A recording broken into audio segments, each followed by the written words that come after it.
from both the public and the private sector. Next week, London's going to host the Future Tech Forum, which will bring together stakeholders, including many from Canada, to discuss how technology can support open societies and tackle global challenges. And these were big themes of the UK's G7 presidency this year, with which we work very closely with Canada. Put simply, this work is rising up the agenda. It's rising up the agenda in the UK, and it's rising up the agenda internationally. And needless to say, we could not achieve any of our objectives without this firm support of our closest partners and friends, including our Canadian friends and allies. So we're really grateful to colleagues for this cooperation, and to those of you who've made the time today to be with us. We look forward to seeing the results of your discussions, and I think given the quality of the panelists, I think you have got a very good afternoon ahead of you. Please don't hesitate to be in touch with the High Commissioner, with myself, with the wider team here, if ever we can be of assistance in your work. So with thanks again, I wish you a very productive and interesting afternoon. Thank you.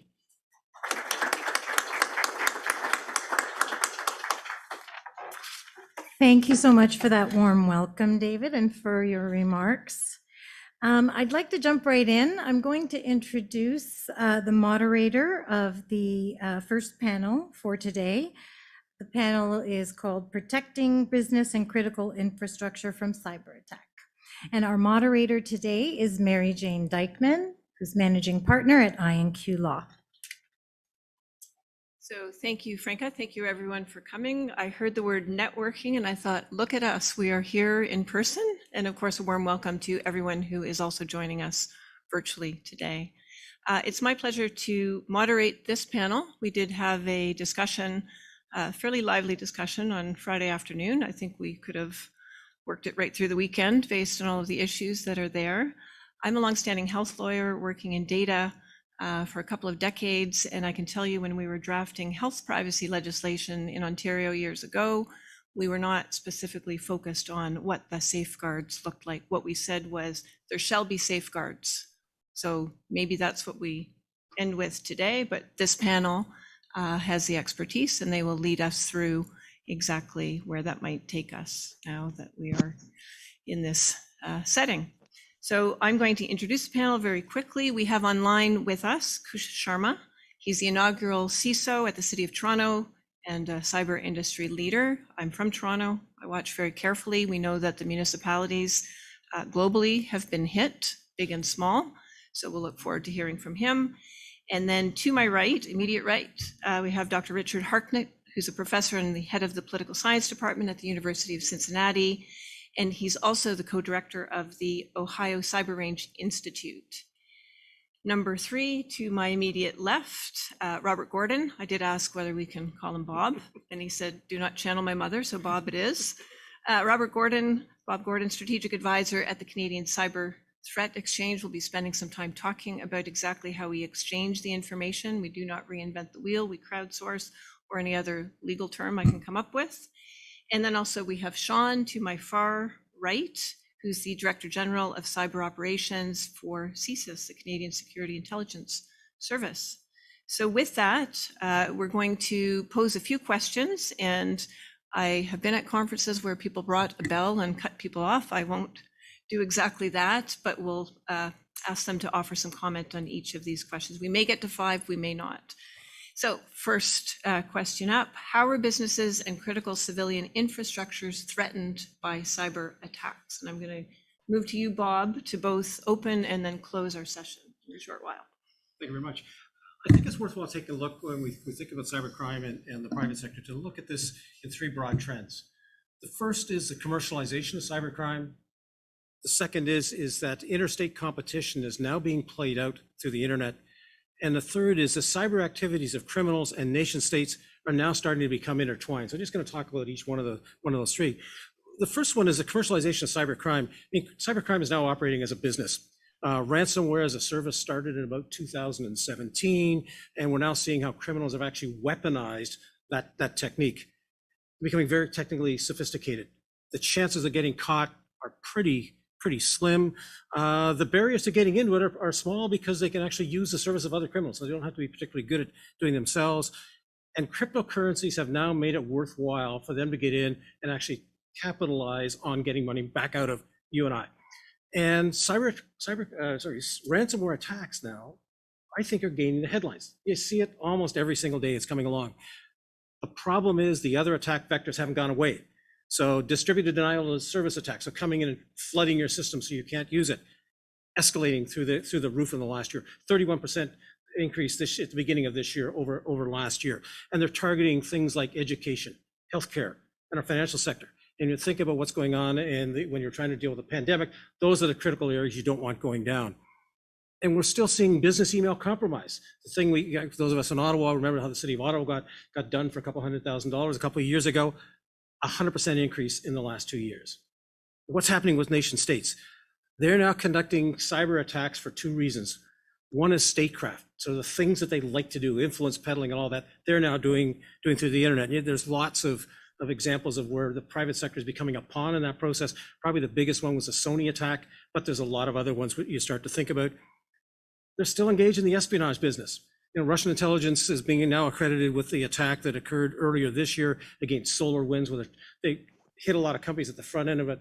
Their real goal was trying to get into the US government. And they're still interested in going after the traditional things, in addition to going after government. They're interested in our research. They're interested in our development capability. And that third trend is criminals actually being able to operate with the sanction of the nation state. Russia is probably the best example of that. The adage is, so long as you're a cyber criminal in Russia and you're not attacking Russia, fair game. The other thing they're doing is using cyber criminals as a foil for nation states. Plausible deniability. Oh, it's not us, it's those bad criminals. So why are you coming back at us? And we're not actually bad people at all. But what does this actually mean when you boil it down to Canada? So that's sort of at the general level. The thing we're seeing is every business in Canada is being affected. Doesn't matter what you do, how big you are, how small you are. Everyone's getting hit by some kind of a cyber attack coming through. All you got to do is look at the front page of the Globe and Mail over the last 2 weeks. Healthcare in Newfoundland, TTC, or those of us from Ottawa, you just got to think of Clarence, Rockland, small municipality, being hit when you go through. Stats Canada 2 years did an excellent survey, probably one of the best surveys in the world on cybercrime, and there's not a lot of good data out there, but they did a good study. Almost 20% of the businesses were reporting being hit. The conference board did one earlier this year.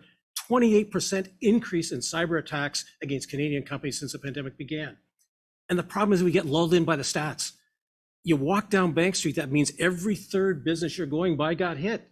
If there was any other attack going on, we'd be demonstrating all over the place. If there were other kinds of attacks going on, we just wouldn't tolerate it. We've got to be thinking slightly differently about it. Canadian Government Center talks about how Canada is becoming often ranked amongst the highest countries in the world being impacted by ransomware.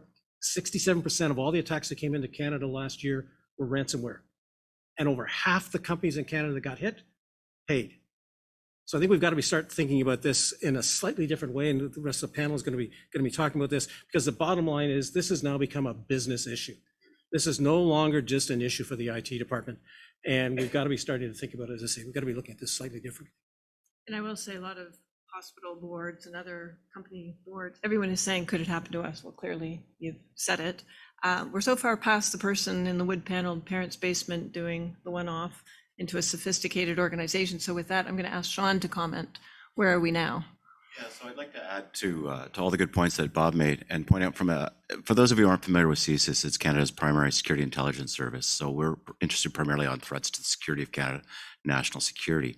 So we look at cyber attacks when they jeopardize critical infrastructure in the country, be it ports, electrical grids, the nuclear sector, things like that, things that really, really matter. And as a result of that, what we see when we have these state actors, hostile state actors is what we call them, attacking Canadian infrastructure or Western infrastructure. Another of the jeopardy that we see here is almost an element of asymmetrical warfare, as much as the cyber attacks become an extension of state power.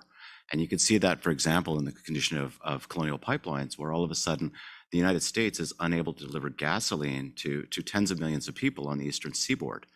Now, from a national security perspective, I can foresee an event where there are hostilities in the Baltics, the Ukraine, the South China Sea, and part of the hostile state response to that is going to be a cyber response. That means, as we're trying to deal with that tactical situation or strategic situation on the ground, we're having trouble delivering food or healthcare in Canada or in the United States.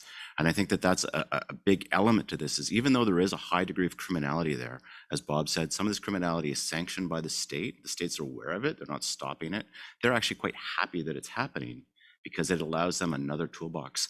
I've been saying lately that, to my mind, cyber attacks now are the 21st century equivalent to strategic bombing during World War II.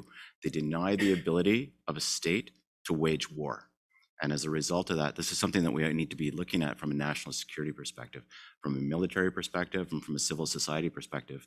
If, God forbid, we ever find ourselves in a hostile conflict in a great power sense, not the many one-off wars we've been having, but a great power conflict, we have to really have serious concerns about our ability to deliver groceries and medical care in Canada, in Ottawa, in Vancouver, in Halifax, and in the United States.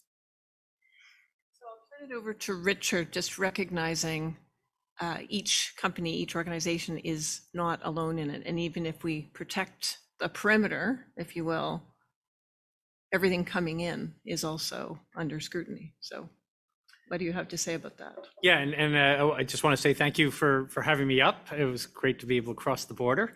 And so I'll try to give a little bit of a U.S. perspective, but not speaking on behalf of any U.S. government or government agency, just as a professor. There is no perimeter. So let's get that. So if I'm a business, I have to understand that I'm going to try to make profit in an interconnected space. Right. And so to be in an interconnected space means that I'm connected with my customers. That's a good thing. Right? I want to leverage that.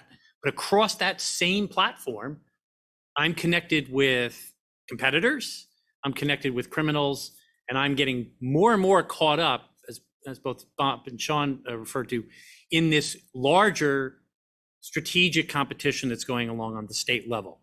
So you think about the solar winds. Bob mentioned solar winds, for example, right? How about that company's reputation right now, right? Are you buying that software?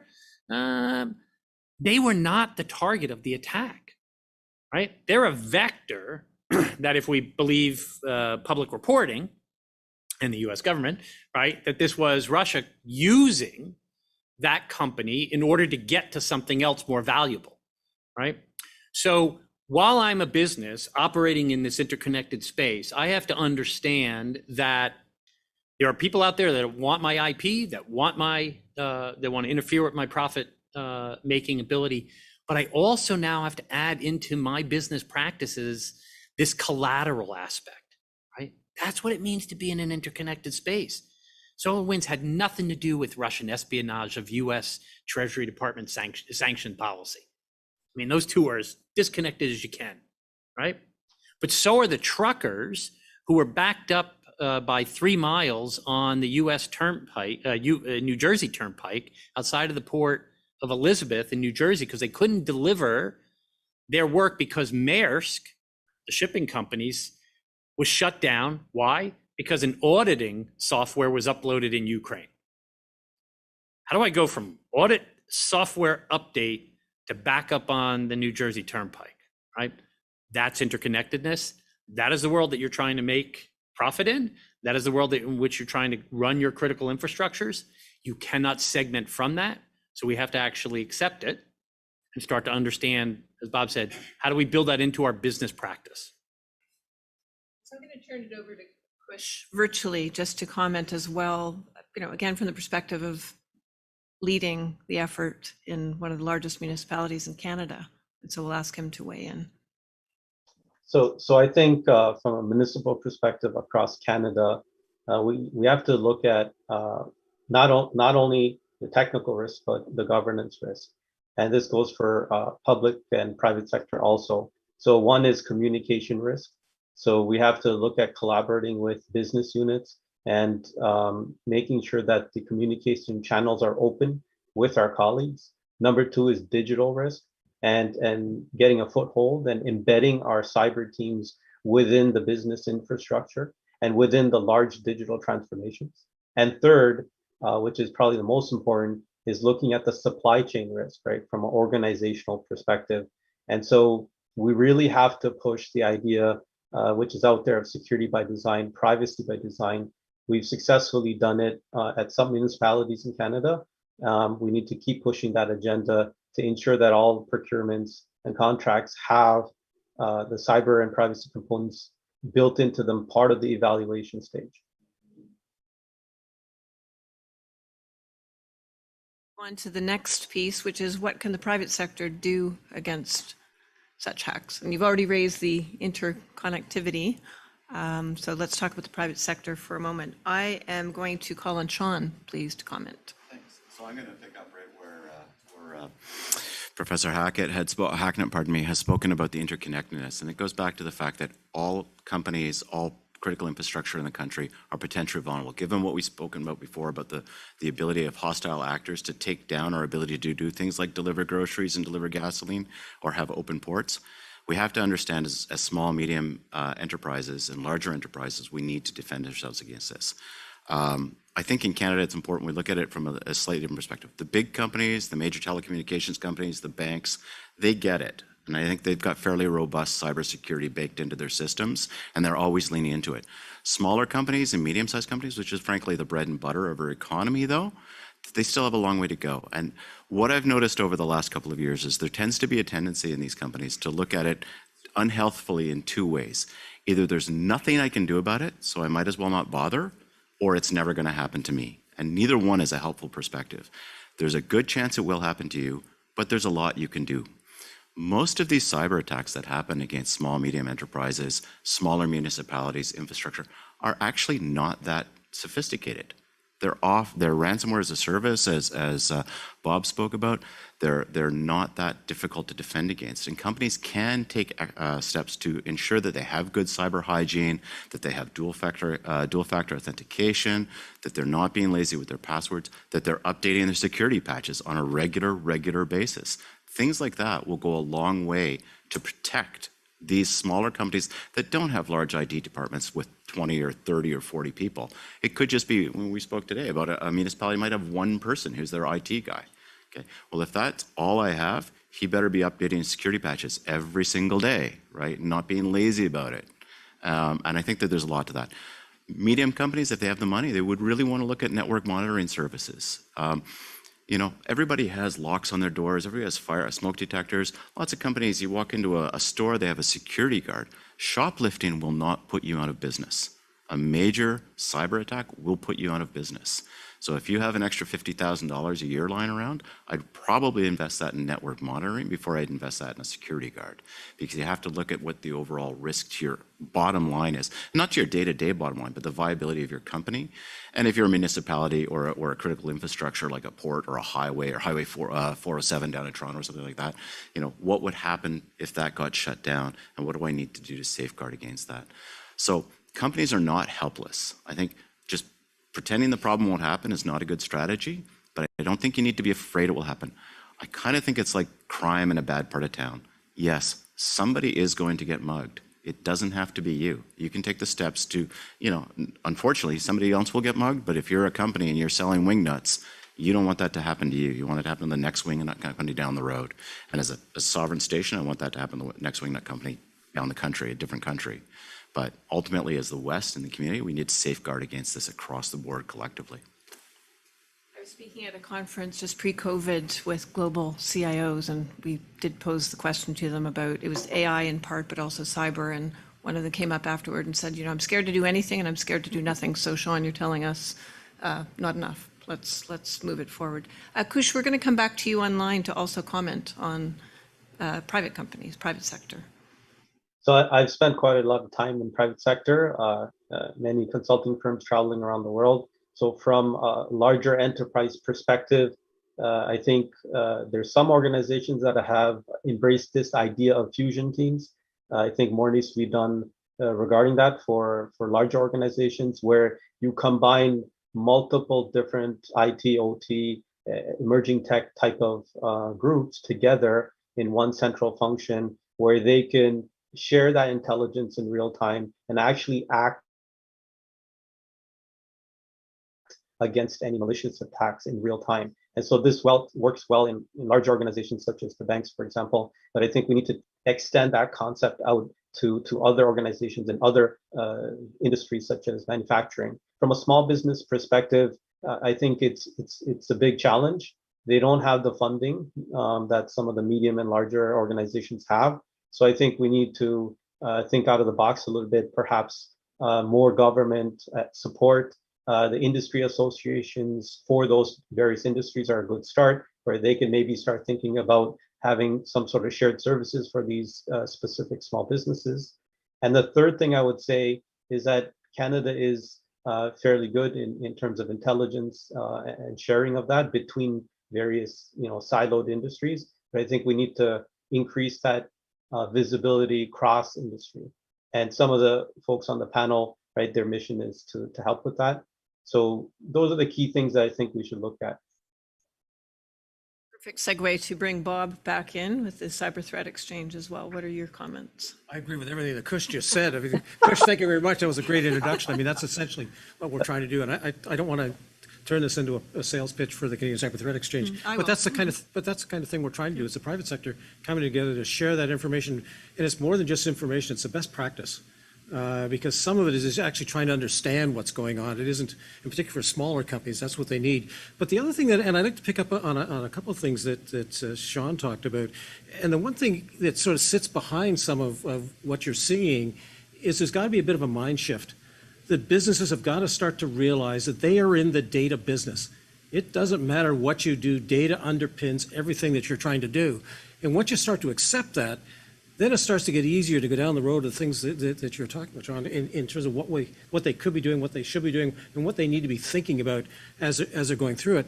And when you start to think about data within your company, you then want to start to think about, okay, where else is my data? Who are the other people that have access to my data? Sean talked about the trucking company, it's the vendors, it's everyone else that gets access into your system or that you give your data to.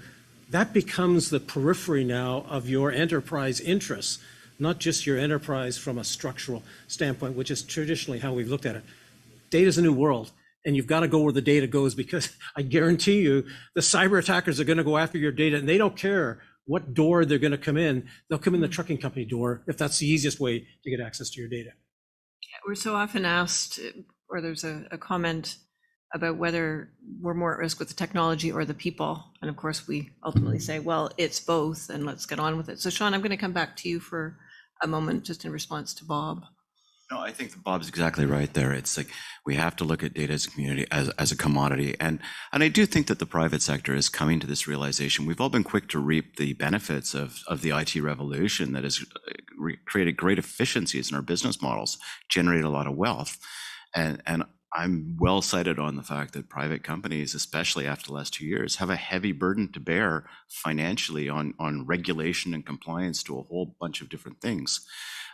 Unfortunately, the reality of it is part of the cost of being part of this digital economy is safeguarding against it and taking those steps that you do need to do to protect it.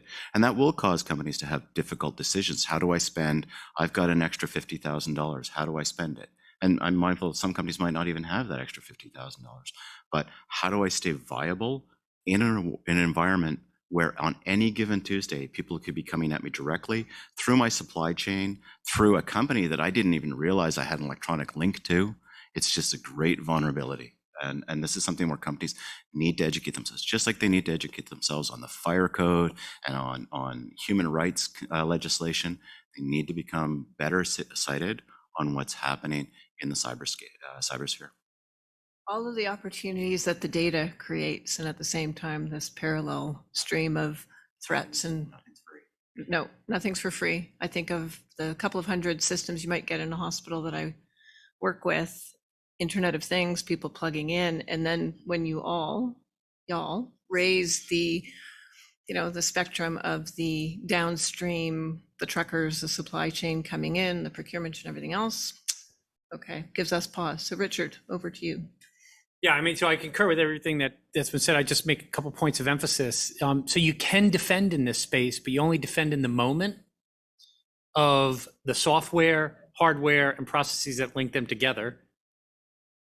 That's a terrain that you can defend. The problem is it's constantly changing, right? So since we started this event, right, there's a square on that chessboard that didn't exist before that I now have to figure out.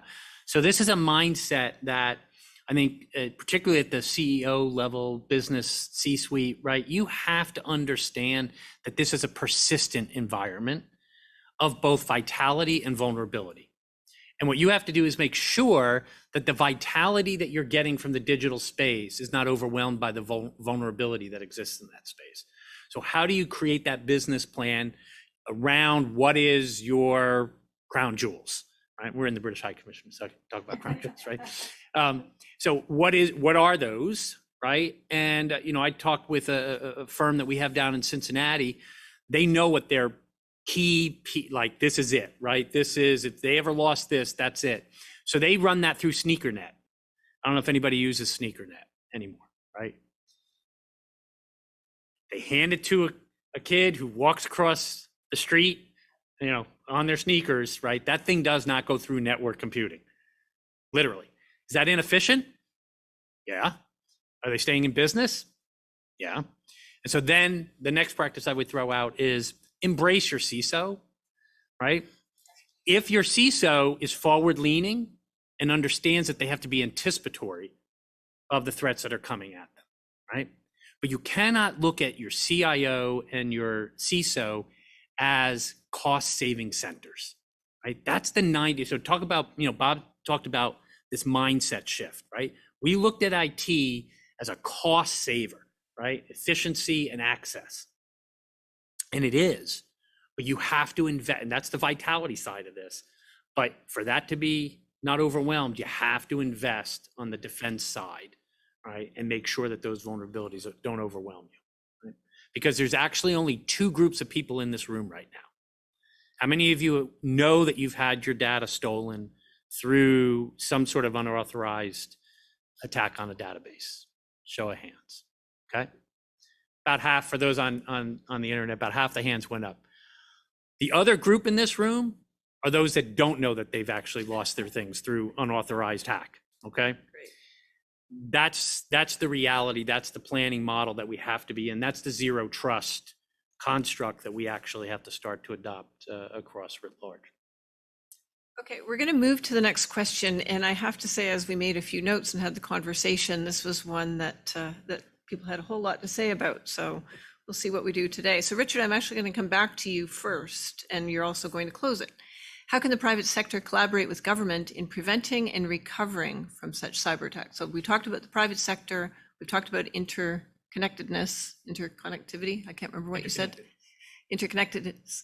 And so what now in terms of the potential collaboration? Yeah, and so my colleagues around the table will be able to give you more substantive context for Canada. But what you're doing, Bob, right, in this as an integrator, right, of actionable information, right, that comes from both government sources and from leading private sector sources, that becomes a resource, right, for collaboration. I was part of the late 1990s Clinton administration public-private partnership, right? We're 25, 30 years out from that, and we're still talking about it as if it's just emerging, right? And I will posit to you the reason why, because partnership is not the right model, right? Partnership assumes that you wake up in the morning and you have a shared interest. That's not the reality, right? Private sector is primarily a profit-seeking motivation in the morning. The state is initially a national security-seeking or a security-seeking motivation in the morning. What we have to come to is a model of collaboration. So I liked your term, Mary Jane, instead of saying partnership, it's collaboration, or in fact, even better, alignment, right? Let's wake up in the morning and say it's okay to have different interests, right? Profit-seeking, security-seeking. How do we then use mechanisms to align those to a national outcome in which business is more secure in seeking profit and the government is more secure at the critical economic and national security levels, right? And that, I think, is just that mind shift that you spoke about, Bob. It's also creating mechanisms. I'll just jump ahead to my endpoint, right? Is just as the example, right, is what we're doing down through my Ohio Cyber Range Institute is we've created a civilian cyber reserve. So in Ohio, we actually have a naval militia, right? And when I first discovered this, I figured, well, it's because of these Canadians up there, right? We still had to keep this thing on the board. And then I actually figured out it's because of Michigan, right? We just don't like Michigan very much, right? That's the Ohio State football, Michigan football thing. So what we did is we took everything that this militia is supposed to do in protecting the state and said, let's bring in the 21st century and have a cyber reserve. And so there's a lot of tech talent around our state that we haven't brought in on a civic duty kind of context, right? Or a civic culture kind of context. And so happy to talk to people afterwards on this, right? But it's a model of trying to bring the private sector in collaboration with the state. And the secondary effect of that through the training that we're doing is that these folks are going back into their companies, and some of them are quite small, and now they're infused or imbued, right, with a larger notion, right, that I am interconnected, that there is a state interest here, and maybe, hey, this thing that we're going to cut corners on, maybe we shouldn't cut corners on, right? And so the conversation starts to change in those tables. And so I think those are the types of mechanisms beyond just information sharing. It's about the doing. And if we can find private sector, state, public sector doing of providing better defense, right, and more persistent engagement, as we'll talk about later, then I think that's going to move the ball. It's interesting. I have a law partner, Kathy O'Brien, who said for many years, working primarily in the public sector, I weep for the taxpayer, because she would see whatever was being rolled out, whatever threat there was, whatever legislative instrument was coming, she would just say each group is doing it alone. And so with cyber, there really isn't any time left to be doing it alone, hence the exchange. So Bob, over to you in terms of how do we reconcile that? Well, just picking up on Richard's comment on collaboration, I mean, one of the really encouraging things in Canada is in our organization, the CEOs of some of the biggest companies got together and said, hey, look, we're not going to collaborate on cybersecurity. All of us have got to operate from a basic understanding of what's the cyber risk that's going on, what's the threat that's coming at us. Because if any part of our economy is going to get hit and really hammered, the public trust in what we're doing evaporates. So we've got to be collaborating on cybersecurity. It's not a competitive issue. They will certainly collaborate, or they will certainly compete on products and services. I mean, I've got some of the biggest telcos and all of the big banks on my board and on members. And trust me, they fight and compete any way you want to describe it on programs and services that they deliver, on collaborating and working together, helping their customers, helping their supply chain, and working with the government. I mean, that's what drives the whole thing forward. One of the other things that we talk about is when we look at the private sector, it's not a monolithic thing that's out there. You know, I think it's 99.7% of the businesses in Canada are small and medium-sized companies. That means they got less than 250 employees. There's not a single one of them can do this on their own. Somebody's got to be giving them a hand. Government does a fabulous amount of stuff that they're now providing out through a variety of government programs. They're getting together and collaborate. So I think we've got this momentum in the country to sit down and actually collaborate on it in a way. I mean, one of the advantages of being smaller than the United States is sometimes it's actually easier to get people together. We haven't got the big stadiums to get them. We've got a smaller stadium. We can actually get everybody into it. So we're starting to do that. But the advantage, or the other thing we've got to be doing is then working with allies. Again, I say we can't do it on our own in Canada, and as a country, we can't be doing it alone. So how do we create the equivalent of what's the cyber NORAD for North America? What would that actually look like? Because we've got to be working together. We've got most of the attacks are coming at us from outside. And then over to Sean. Yeah, I was going to say, and over to Sean on that one. We talk about privacy by design, trust by design. What about cyber by design? Well, I think I'm going to return back to that initial question, though, is what can companies and government do to work together on that?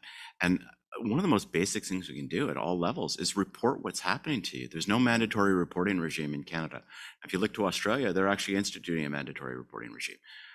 I would argue there's probably three places you want to report these things to. One is if you've been a victim of a cybercrime, you've been the victim of a crime, call the police and tell the police that you've been a victim of a crime.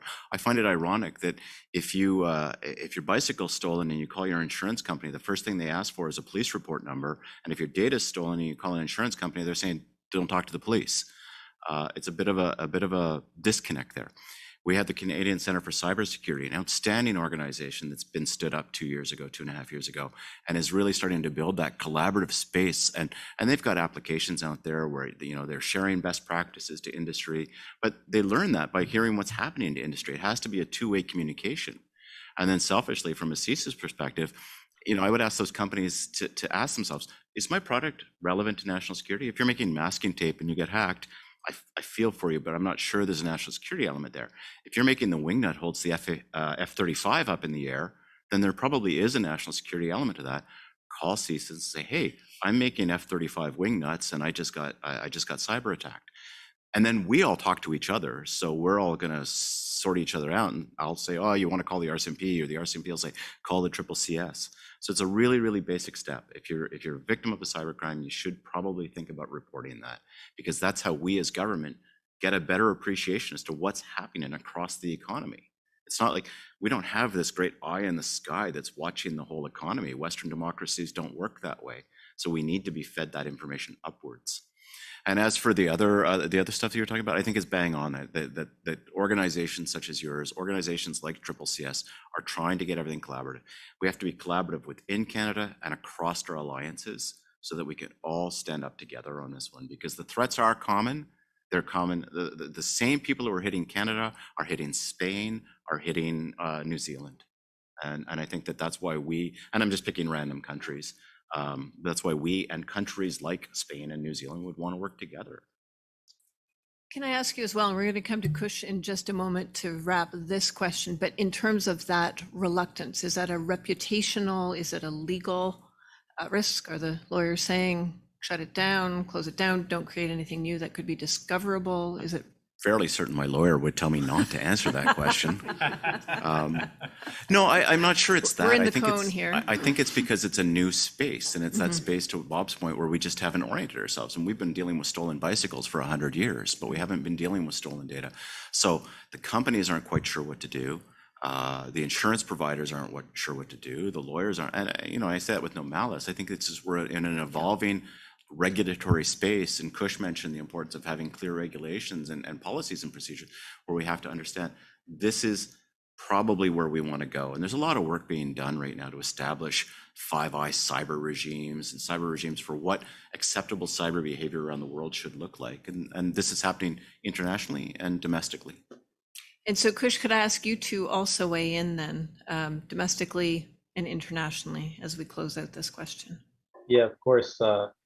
First, I think from a local level across the world, we need to embrace this idea of the sister city concept that cities have in the world for other things than cyber. And we need to take that and actually build those intelligence organizations or channels between key cities in the world. And so, you know, we've been trying to do that for a few years now. We need to increase, second, the diplomacy efforts between the larger, at least the larger centers to start with, and really figure out the unique circumstances that municipalities are in, and then how we can work on those together in terms of risk mitigation. So my colleagues have talked about collaboration and communication increases, but the concept of a cyber reserve, in my previous experience, we've actually worked with private sector, and we came up with the cyber reserve where, you know, if there was a certain attack, then there would be a certain amount of investment that would be made by private sector to help with countering that. So I think it can be done. It has been done. I think we need to enhance the idea of the private and public partnership specifically for cyber reserves. And the last point I would like to make from an international perspective, I think Canada is doing an excellent job. Overall, I think it's a little bit siloed. So we need to build, in my opinion, a centralized portal with all of the resources across all of the different departments across the federal government, provincial government, municipalities, that a small business owner, for example, or a citizen can go to and have access to directly.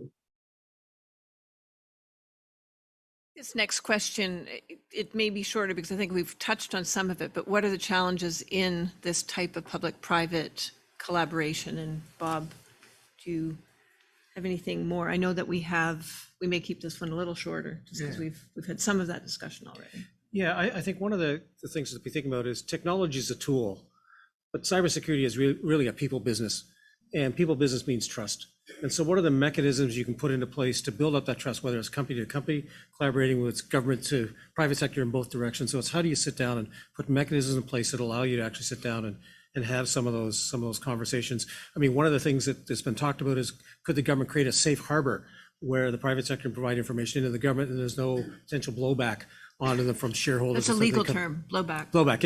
It's the other side of some of the things, but it creates an environment where it encourages the private sector to get involved and start to share some of that information, because the private sector doesn't make policy. That's the government. So how do we give the information to the government they can actually make policy that the private sector is happy with? So let's create an environment where we can actually start to do that. And sometimes you don't need a stick to do that. It's just sitting down and having a conversation about what's in everybody's best interest. I also took note on Friday when we were having the conversation, something you said sort of caught my attention.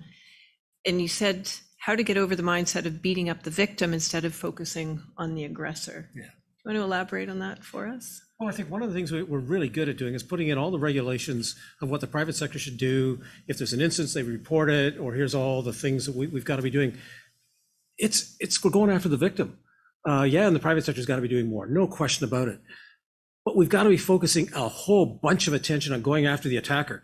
What are the things that governments can do either at the national level or the international level? I mean, I hold up the United States for your effort 3 weeks ago to bring 30 countries together to see how do you start collaborating on going after ransomware? How do you start going after to kill the incentive of the attacker? And that is cut the money stream off for them. So I think there's some great things that we can be doing to go after the attacker, get better at doing it, get better. And that comes back to the private sector. We've got to be collaborating to help the government go through and do that. But we've got to get out of the mindset of keep going back after the victim. We don't do that in any other forum. Why are we doing it in cyber? Sean, do you have any comments to close that out? We may come back to Kush briefly as well. No, I think that I agree with what Bob's saying, and I think that something else we need to do is and I'm speaking here especially to the private enterprises. You're not without agency. Governments care about what people tell them to care about. And we saw in the last 2 years that the monumental tasks that the governments did in reaction to COVID, right? Unfortunately, in Canada, we're not a country that really wakes up in the morning thinking about national security. It's just not in our DNA. But if the private sector starts saying to companies, yes, where's the blowback for the people who are hurting us? How come I'm not reading about this? And we've had public attributions and things like that. But I think at the same time, if you call your member of parliament and say, I want to see what the cyber strategy is going to look like. I want to see that Australia came out with a ransomware action plan. Where's our ransomware action plan? I want to see a country and a politician in a foreign country being named as being a bad actor in this case. If we don't do that, I'm not sure that the government's going to wake up and proactively necessarily do that. They've got 100 other things to worry about, and they are reactive to public opinion, as they should be. They're our representatives. So represent to them what you want to have them do. And Kush, do you have any closing comments on this? And then we'll move into our final question and open it up for comments from the group. The only thing I would add is that we need to increase dramatically the education on private boards, the executives in private companies, and government officials on every level that are in charge of the well-being of the citizens. So I think if we could ramp up the education on all aspects of life, from the citizen all the way to chairman of the board, I think that's going to bode well for us. I think we still need a little bit of help there. It is better than a few years back, but I think that is a focus area that we should look at. Okay, thanks. And as we get to this last question, I'm mindful that we've probably started down the path, but is there a cyber deterrent role for the private sector, or is it purely a governmental responsibility? So in fact, we may have answered it, but I'm going to ask Richard to first comment. So it's neither, right? So the private sector doesn't have a deterrent. Lawyers love the neither. Yeah, the neither, right? On the one hand, this. And on Yeah, the because other hand, that. because ultimately in an interconnected space, we are in a persistent environment. So deterrence is not the primary security strategy in this space. So whether it's the state or the private sector, that's not where we should be focusing our energy, right? Our energy and what the United States is publicly been talking about is a doctrine of persistent engagement, right? Where we have to actually, and the Canadian version of that is active defense, right? Where you have to actually go out collaboratively, but in primarily the government, right? And we need to defend as far forward in networks as possible so that we can actually link up malware development with intent. And if you're able to do that, then collaboratively, the role that the private sector has, because we have trust and we have mechanisms to share that information real time, we can take vulnerabilities off the table before they're exploited, right? That's the solution set, right? And so if we can actually defend forward and use what states are good at, and then recognize that the private sector is primarily in charge with tech development, and have that tech development more infused. So we talk about baking in security, but that actually, again, is another mindset, right? You have to actually emphasize that over access and efficiency, right? But if we can start to understand and anticipate, and we can actually have anticipatory defense, we can have anticipatory resilience, that is the only way. Because if in fact, and this, the line in the US that we use, right, is if you are a reaction force, you're losing.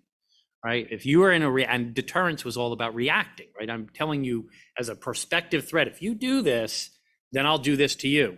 But you've already done it, right? Because there's an imperative to act in this space. So we have to shift that mindset, become much more active. Active is not aggressive. Active is not offense.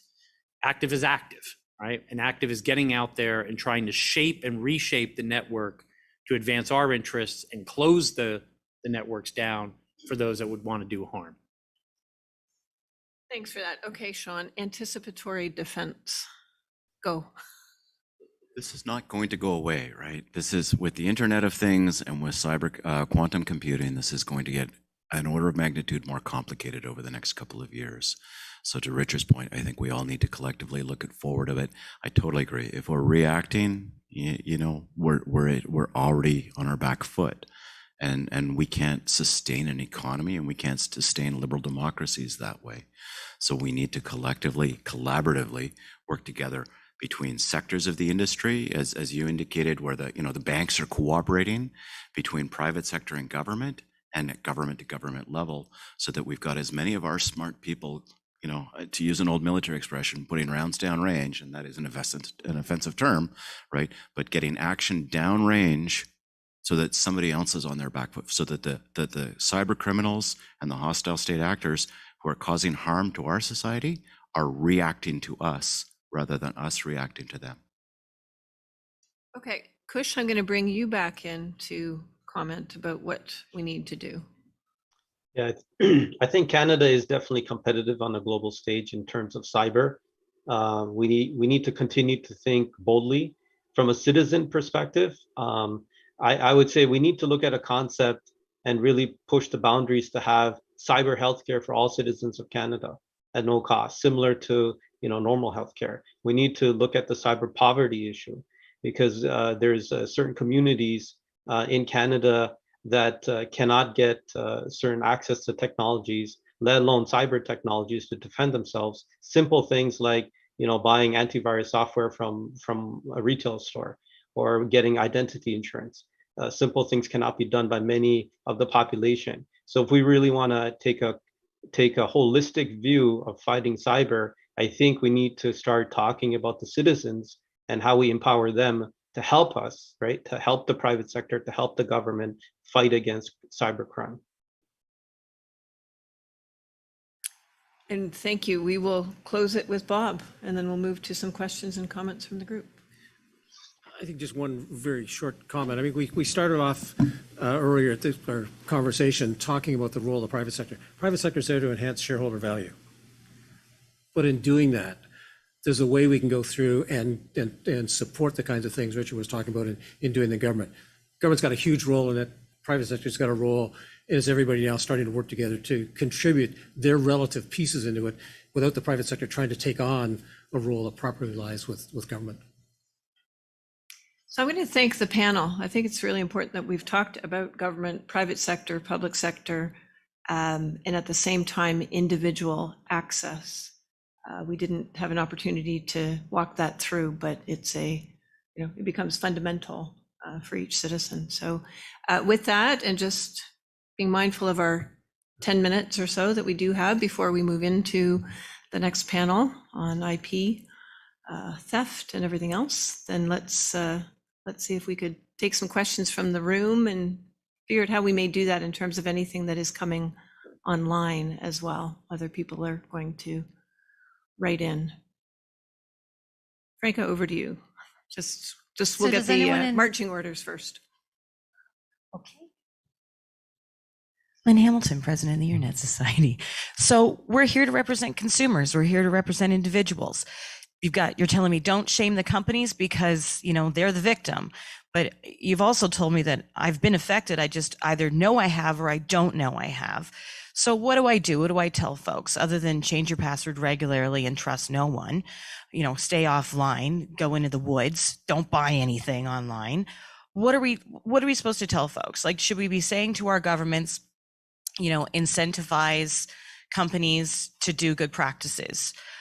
Is it like, what should we be telling our governments as citizens? Because governments listen to voters, and what are companies going to be, I'm a lobbyist, right? So, and what are companies going to be doing on the other side to say, no, don't do that. That's just going to hurt the economy. Don't do that. Like, what's the solution? Where do we go?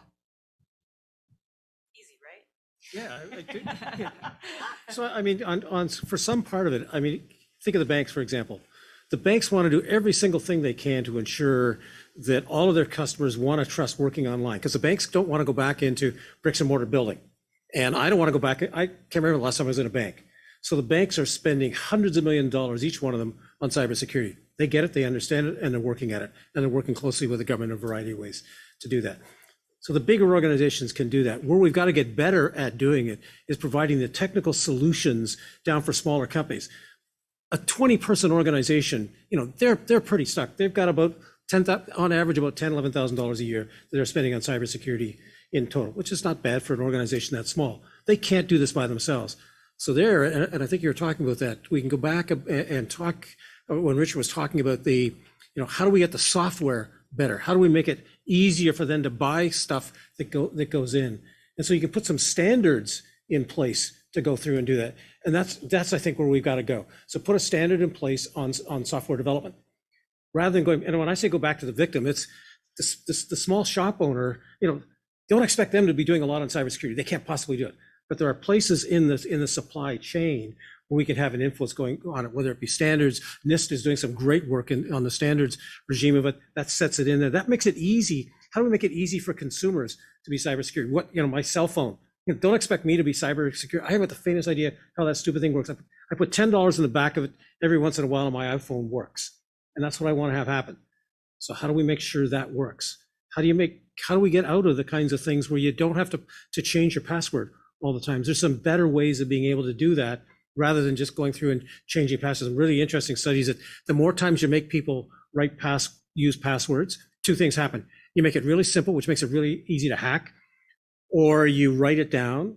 And because everybody wants you to use a different password no matter what you do, I've got hundreds of passwords, so you end up using the same password over and over again. So let's figure out an easier way than going back to passwords. Passwords were great 30 years ago. They don't work anymore. So what's the technical solution to make it easy for Bob Gordon to be cyber secure on my phone or everything I'm doing?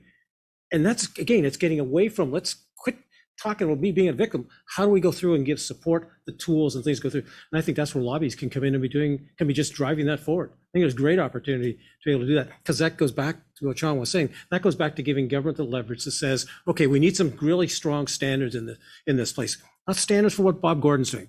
Standards for how are you using technical development? How are you using the tools that are in the software going through? What are the tools you can put into there? Then all of us, then it just becomes, it's baking in, as we were talking about, it's baking in that cybersecurity right at the fundamental, the 0 and 1 level of it, and take me out of the equation.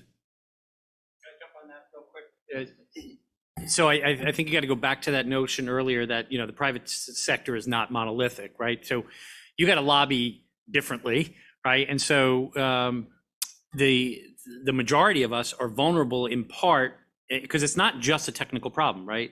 I like to say cybersecurity is actually a political, economic, social, organizational challenge in a technically fluid environment, right?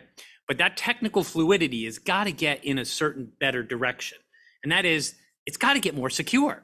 So we need to demand, both as citizens, as Kush was saying, right, and the rest of the business sector, and saying, we need better tech, right? And so there's a fallacy of fragility, is what I call it, that the IT sector has propagated for 25 years, right?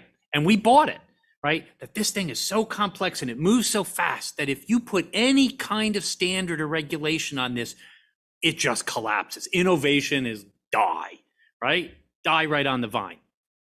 It's not that fragile, right? No business is that fragile. But my refrigerator should not have more safety standards on it than my operating system on my computer, because the operating system on my computer is not only has a huge impact on my business and on my personal, but if I lose that CPU into a bot and it becomes part of a critical infrastructure attack, right, then I've now aided and abetted the adversary, right?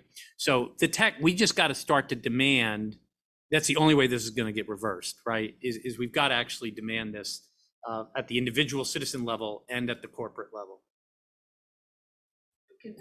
Tell a very negative story in that the citizen sees only what they read in the paper, and there's the opportunity to tell the good story about what the data can do, but then also the tools and empowering.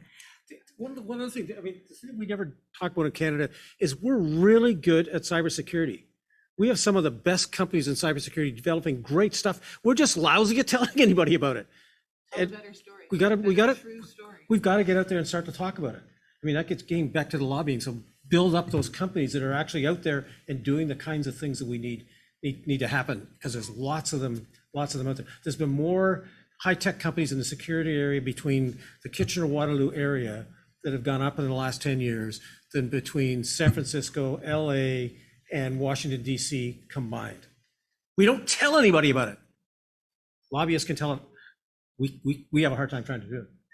I'll chip in on that. That's something we should be proud of, right? If we look at that tech corridor in Kitchener-Waterloo, that is something that Canada should be really, really proud of. That's the largest co-op program in the world. I think it's the second or third largest concentration of tech jobs in the world. And I was talking to somebody in industry a couple of weeks ago, and they said, look, in the 1990s, the center of global innovation moved from Boston to Silicon Valley, and now it's looking for a place elsewhere, and they tried Austin, and Austin didn't really work. And Kitchener-Waterloo is a viable hub for global innovation, and people are starting to look at that.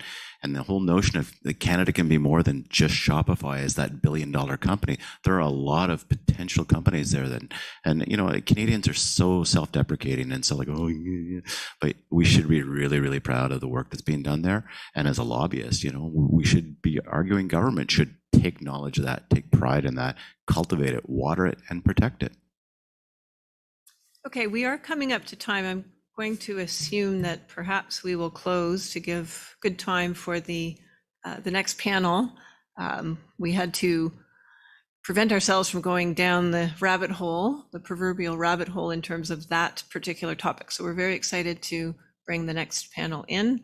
And thank you so much to this panel for the expertise, the big brains in the room, the discussion that could go on for a week, but it will not, but we'll have to regroup and see it advance in the meantime.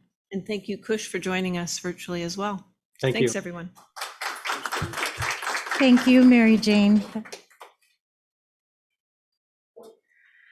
Okay, so I would like to introduce our speaker who will be providing opening remarks for the second panel.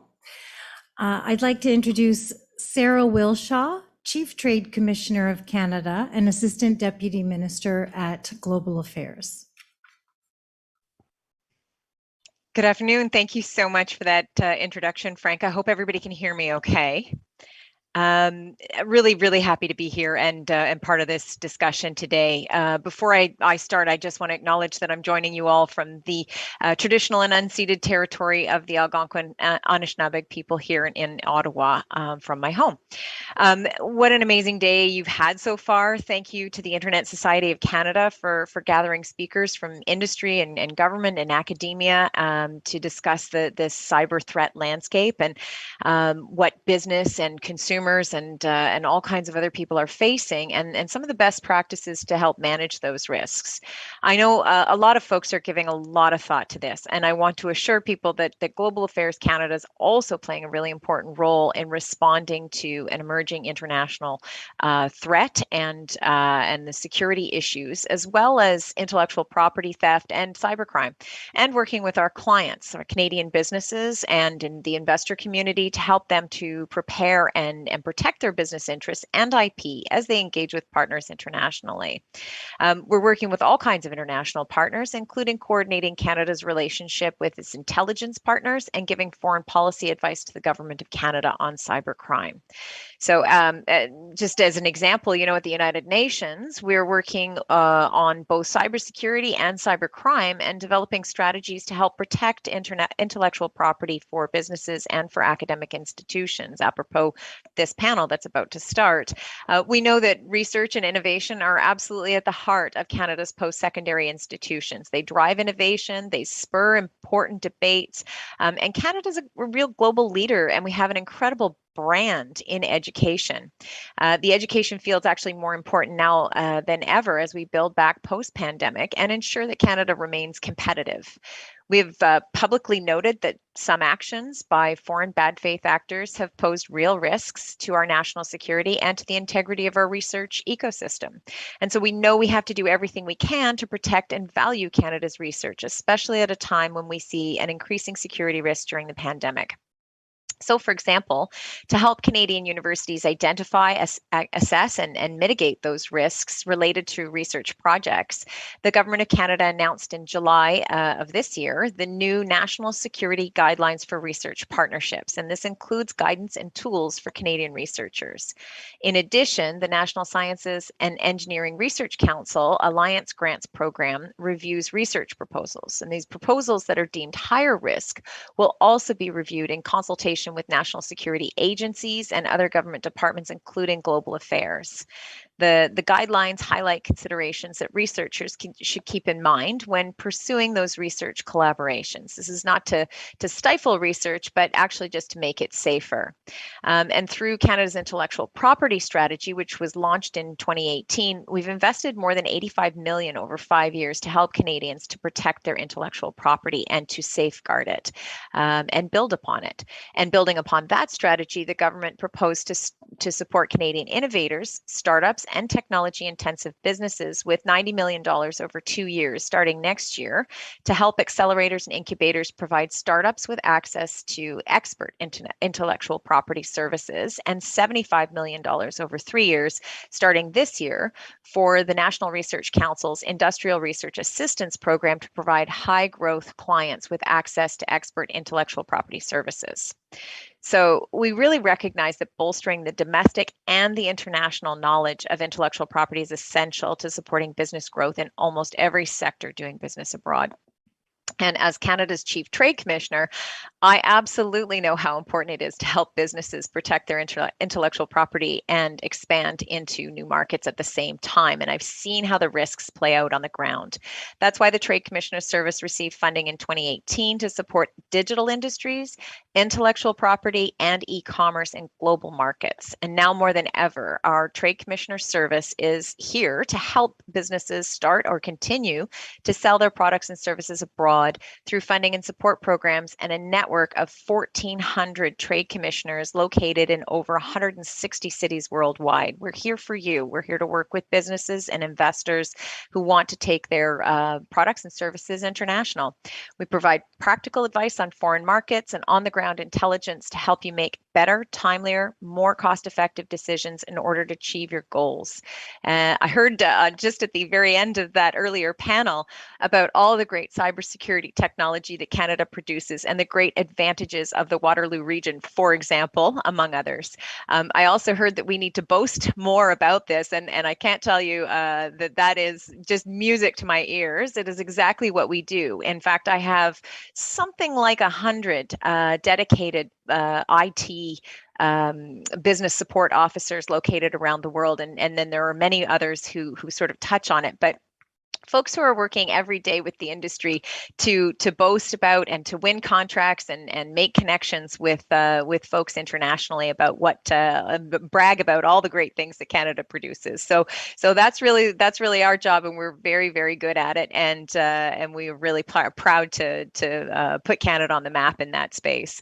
The trade commissioners also are there to help the businesses protect their intellectual property and to accelerate their growth. So they'll connect folks with the Canadian Intellectual Property Office or to trusted intellectual property lawyers in markets abroad. So that's a little bit about what we do, and how we help businesses and academic institutions to protect their intellectual property and to prevent cyber security crimes, so that we as a country and as an economy can thrive in the global marketplace. So thanks very much again for the opportunity to be here today, and I'm looking forward to listening in on this panel. Thank you so much, Sara. Before I introduce the next panel, we're going to take a 1-minute little transition break, so we can, we'll be back up in 1 minute.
Is video on? Ramesh, can you put your video on, please?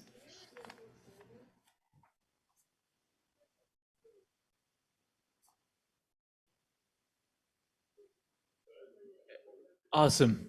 Here we are. Awesome. Great.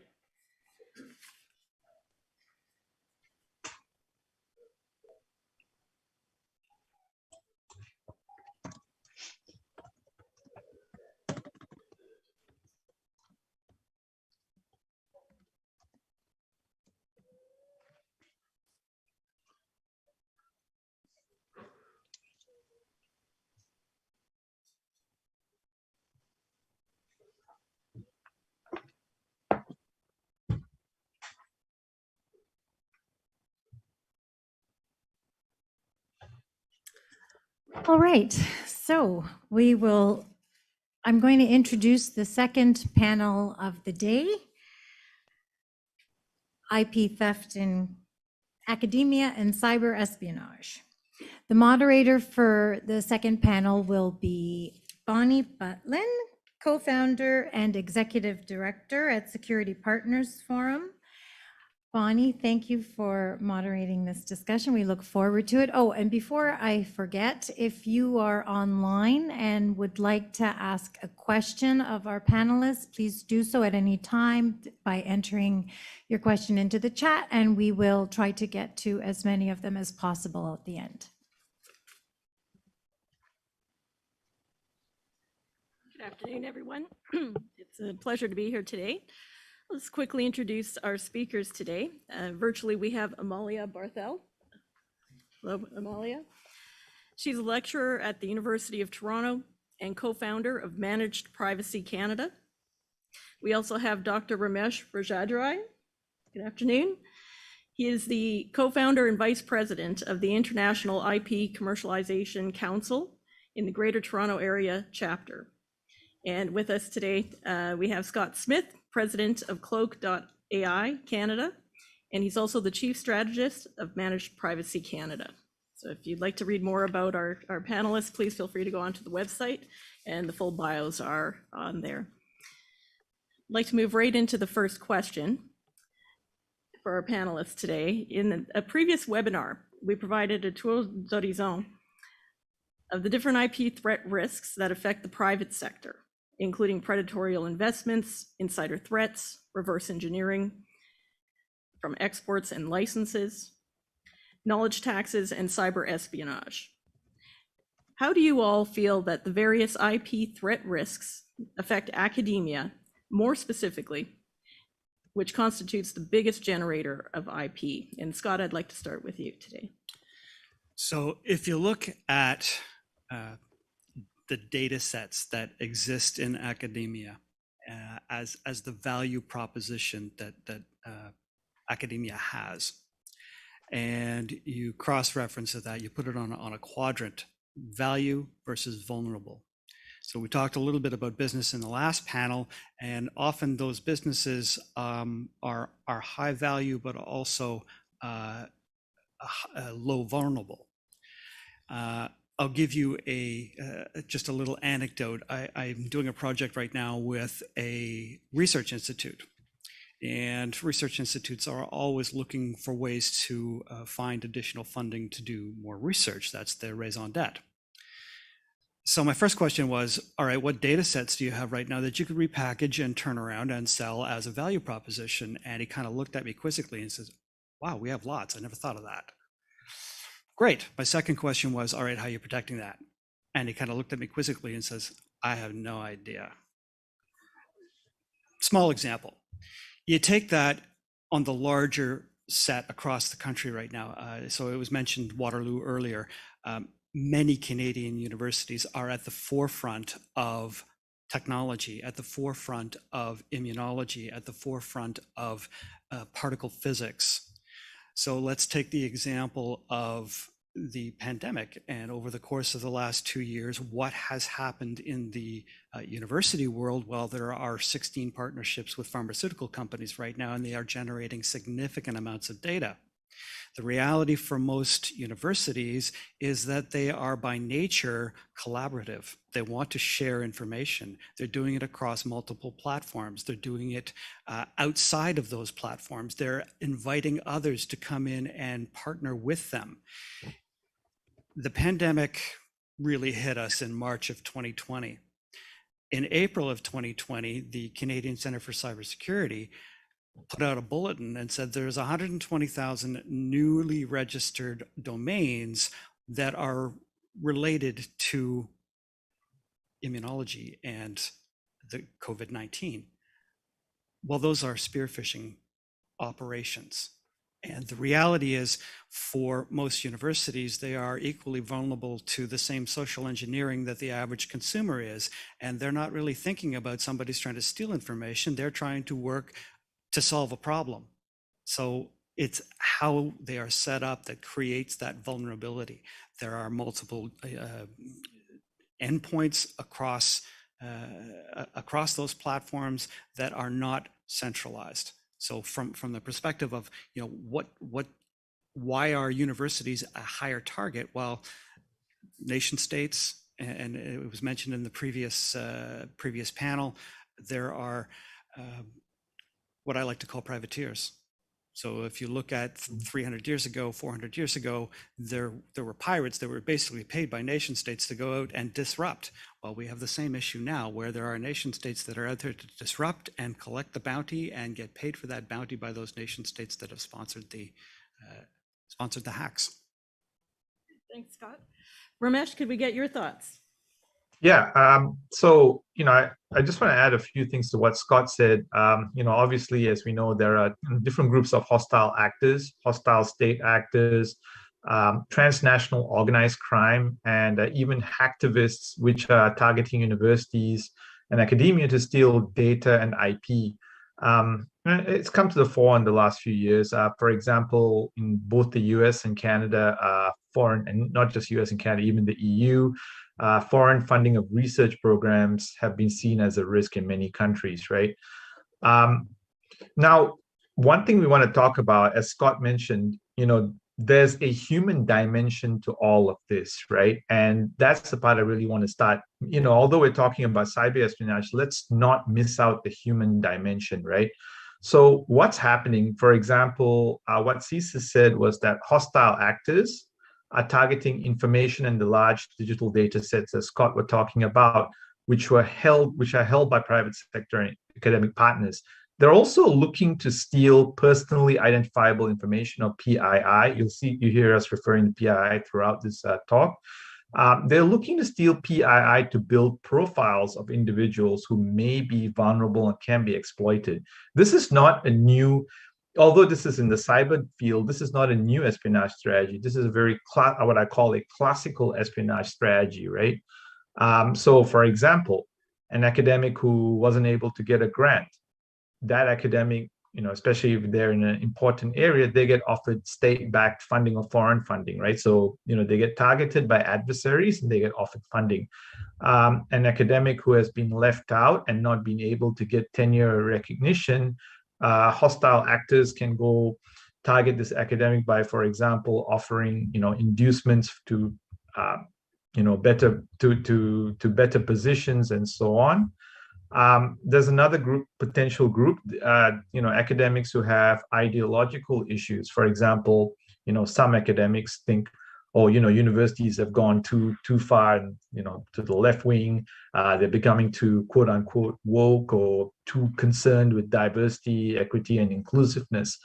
Now, these academics then become a target for recruitment programs by foreign universities.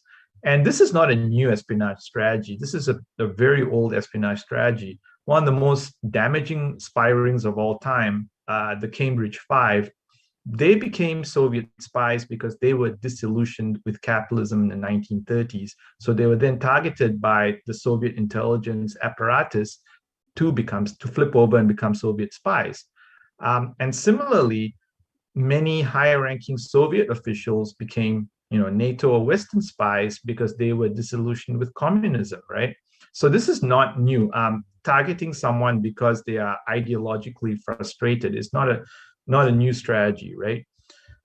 So, you know, and the implications of all of this, you know, it leads to a lack of trust, reduced cooperation, and, you know, potentially reduced academic industry partnerships, right? Like Scott said, you know, if you can't protect your data sets, how are you going to protect the data sets that I give you? You know, if I say I'm in industry and I'm giving an academic institution data sets, you can't protect those data sets. Should I share my data with you? So these are some of the issues I see. Thanks, Mon. What are your thoughts, Amalia? So I saw this from a third angle, if you like, which does revolve around the issue of trust.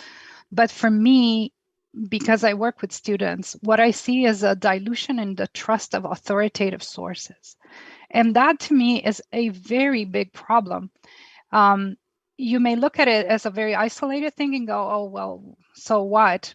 But so what means that we now cannot trust where we send our students. Everything that we send our students, they have to take it with this grain of salt of trust, but verify. And it triples, quadruples the work of actually understanding what they're reading and really sifting through and knowing whether that's actually something original, significant, authoritative, or it isn't, it's fake. One other aspect here, and I'm going to kind of, for me, there's a theme in this discussion is, yes, it's trust, education, and technology.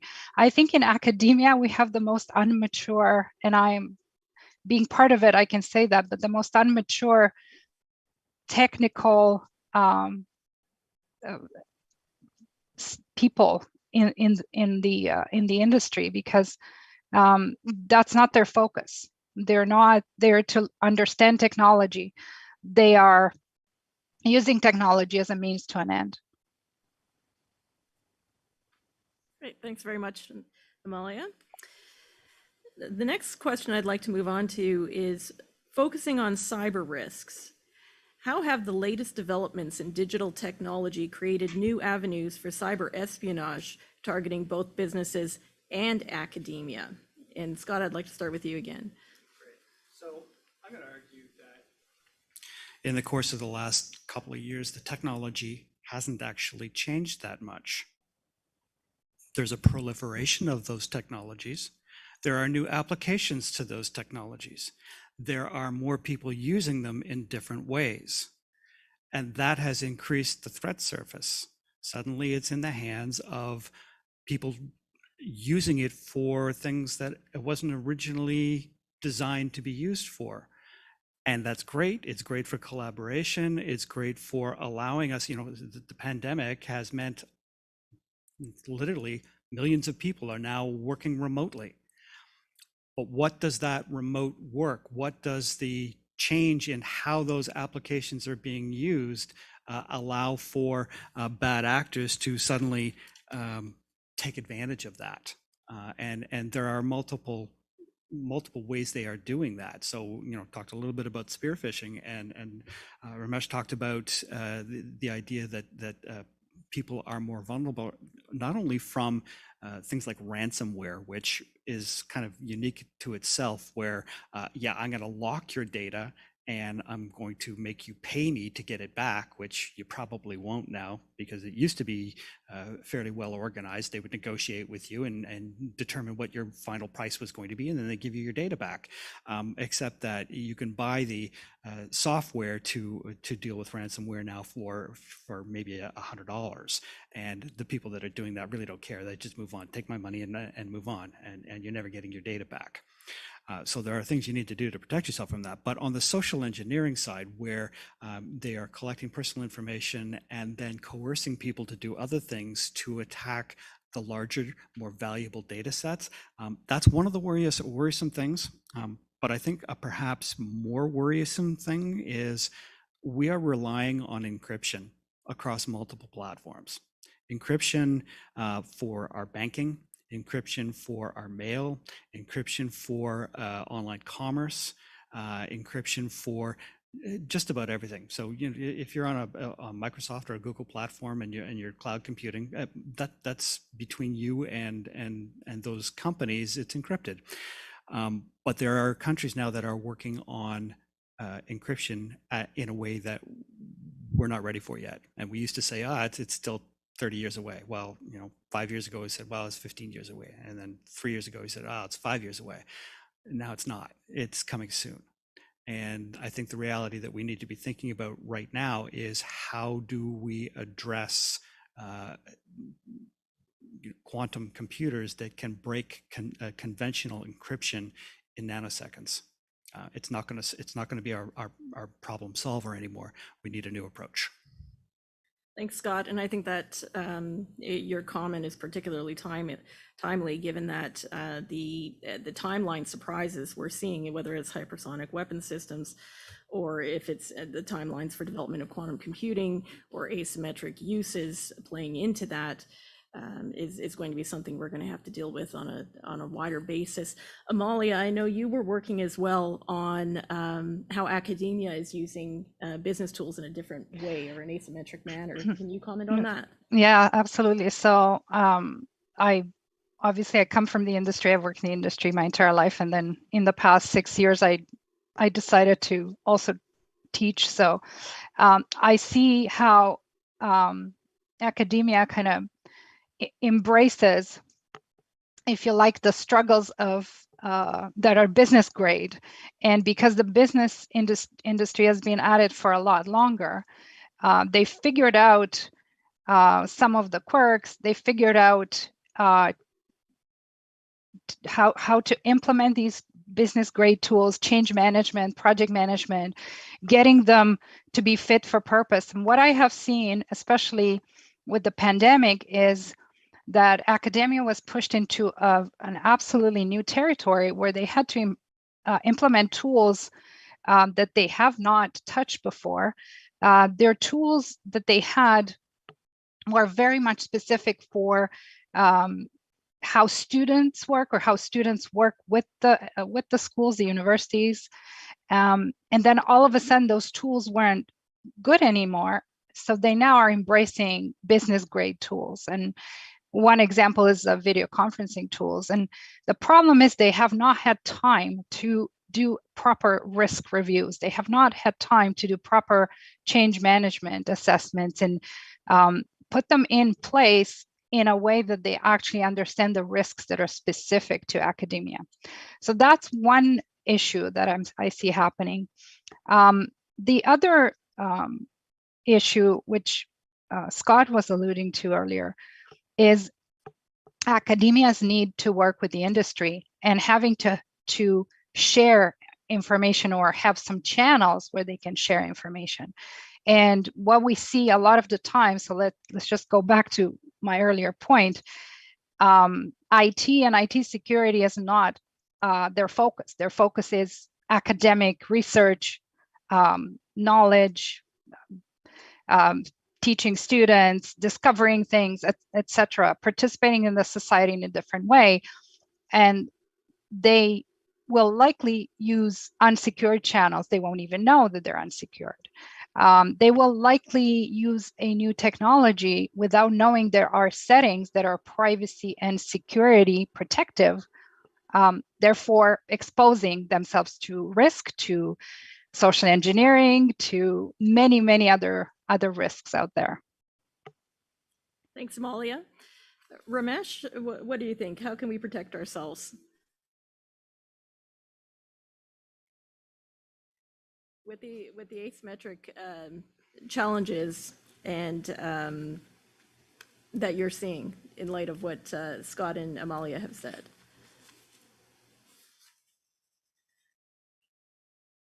Oh, you're on mute. So with regard to protection, I mean, there's different ways we could, embark on protection schemes, right? So one way is potentially, as has been talked before, I'm sure this idea of more due diligence, right? So for example, in the US has now, decided to crack down on the theft of sensitive information by hostile actors. A lot of times now there are requirements to divulge whether certain institutions are funded by via foreign funding. There's also requirements for academics to disclose participation in foreign recruitment schemes. Canada has released new national security guidelines for research partnerships. There's also this need to train and educate people and make them aware of some of the threats out there. As Amelia mentioned, academia isn't focused on, they're not focused on cyber threats or cybersecurity. They're more interested in disseminating information, discovering information, and so on. So I think there is a need to educate that, yes, this is part of your mission, but what you're doing is also very attractive to bad actors or hostile actors, right? So there's a need to educate people, make them aware, even train them, right? That what they hold or what they use is potentially very valuable, right? Thank you. The next area we wanted to go into was what are the increased cyber risks to IP in the context of a pandemic? And Ramesh, could we go back to you first on this one? Sure.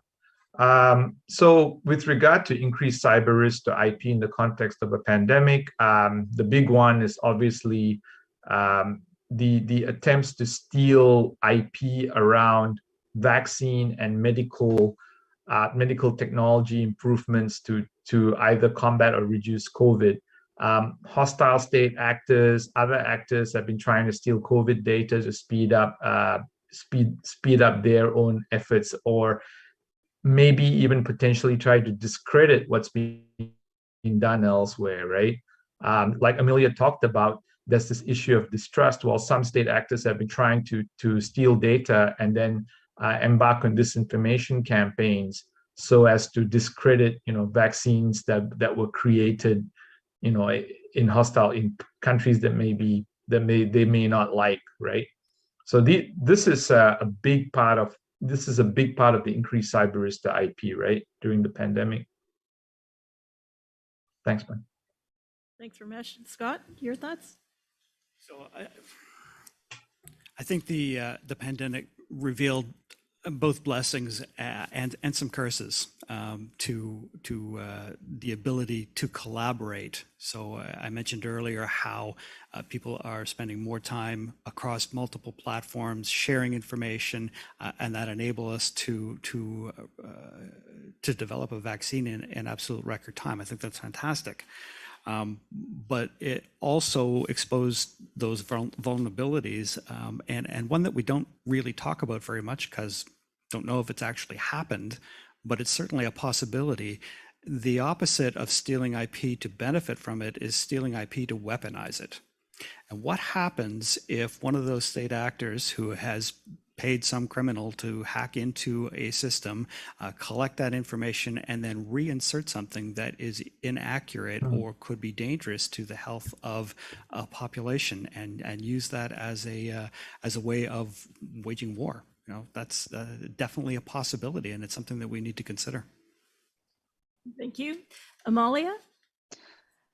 Yeah, so on that same topic of misinformation and weaponization, again, I'm going to go back to say academia is not prepared. They don't understand these risks. They haven't worked in a business environment where it's expected to be attacked every minute of every day. It's expected to see all kinds of techniques that are actually evolving. There is a potential of dilution of the value of IP simply because of this misinformation that is being injected. The actors that can insert themselves into unsecured channels and impersonate, all of these are a variety of problems that the industry has been at for 20 years. And I think because academia just opened up starting to share around the world because of the pandemic, they had to continue what they were doing. I feel that they're not prepared, and I'm going to go to the next step because it's the next question, but if any of my colleagues want to add anything.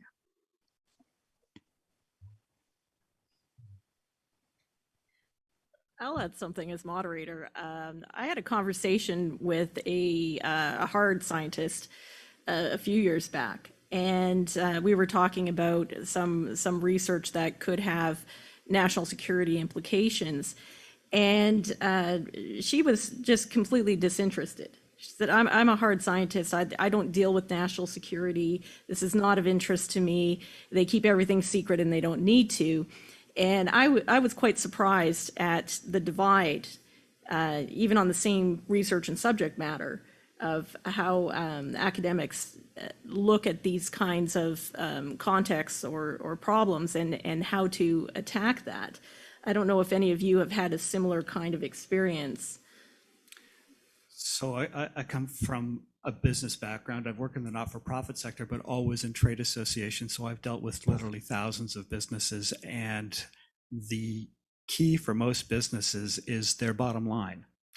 And they're going to pay somebody to pay attention to the things that are bothering them. And cybersecurity has always been a bother.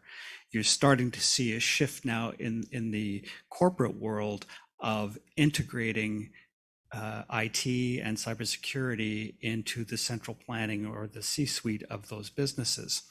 But it's still a challenge getting people who are not focused on the technology, only what the technology can do. You're going to find the same thing in academia. So I think part of the challenge for the cybersecurity world and the IT world is to develop products and ways of doing business that limit the ability of people who are disinterested in actually encountering problems. And I think just going back to the asymmetry problem, or the jump in technology faster than was anticipated, I think it may be difficult for different sectors, whether it's academia or others, to keep up with those kinds of changes as quickly as they're developing, and particularly as the geostrategic friction in the world is increasing. And we're seeing it again. I go back to the hypersonic weapons platforms, where the conflict between not just great powers, but now middle powers who are partnering with great powers to develop those kinds of technologies and research are going on. I imagine that would play into the academic communities as well, where research is driving either hypersonic airflow research or propulsion technology research. And if you're sitting in an academic environment and you're an engineer or you're in some kind of other related field, national security may not be front burner, but may actually be just secondary thought to what the actual science and technology and development that you can create at your desk is. So I'm not sure if anyone else on the panel has thoughts on that. Yeah, thank you, Bonnie. You just put this into a much broader perspective. And I think people here are wondering, well, why are we talking about academia? Let's talk about small businesses and businesses. But here's the problem. They have now become part of the ecosystem. And we are all as weak as the weakest link. So now they are the weakest link. They don't have the education. They don't have the exposure. They don't have the focus. Their focus is on their research and innovation and bringing new ideas to forefront. But they can expose if a business is connected to a university or college, whatever. That is part of the ecosystem now, because we are now digitally connected everywhere. So that's one aspect of it. The other aspect of it is no longer acceptable for academia to say, I'm not interested. I think you need to be interested in what the cybersecurity strategy of Canada is, because the cybersecurity strategy of Canada actually invokes the values of Canadians. And you as a researcher also work according to a code and a set of values, values and ethical dilemmas, if you like. So it's no longer acceptable for the two sides to say, I don't hear, I don't see, this is my world, leave me alone. So if I could just add to Amalia's point, that I think our reality is now that you cannot segment critical infrastructure anymore. Everything is interconnected. So particularly in the academic world, where you may have academics sitting on the boards of large companies or large utilities, as an example, is fairly common practice. And the communications that go back and forth between that academic and that board may have implications for getting into that critical infrastructure.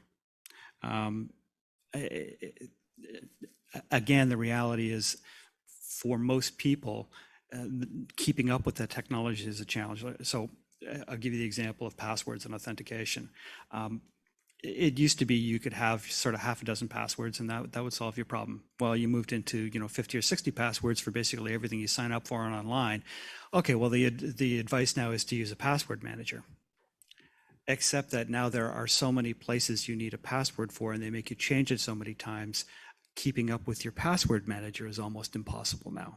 So we need to move into something that is going to solve the problem for everyone in dealing with having to enter that password every time. I think there's better solutions. And I think we can keep going with this because then our audience is going to say, oh, it was solved. We're using biometrics now. No, that's not a good idea. So we're going to keep, because that also can be stolen.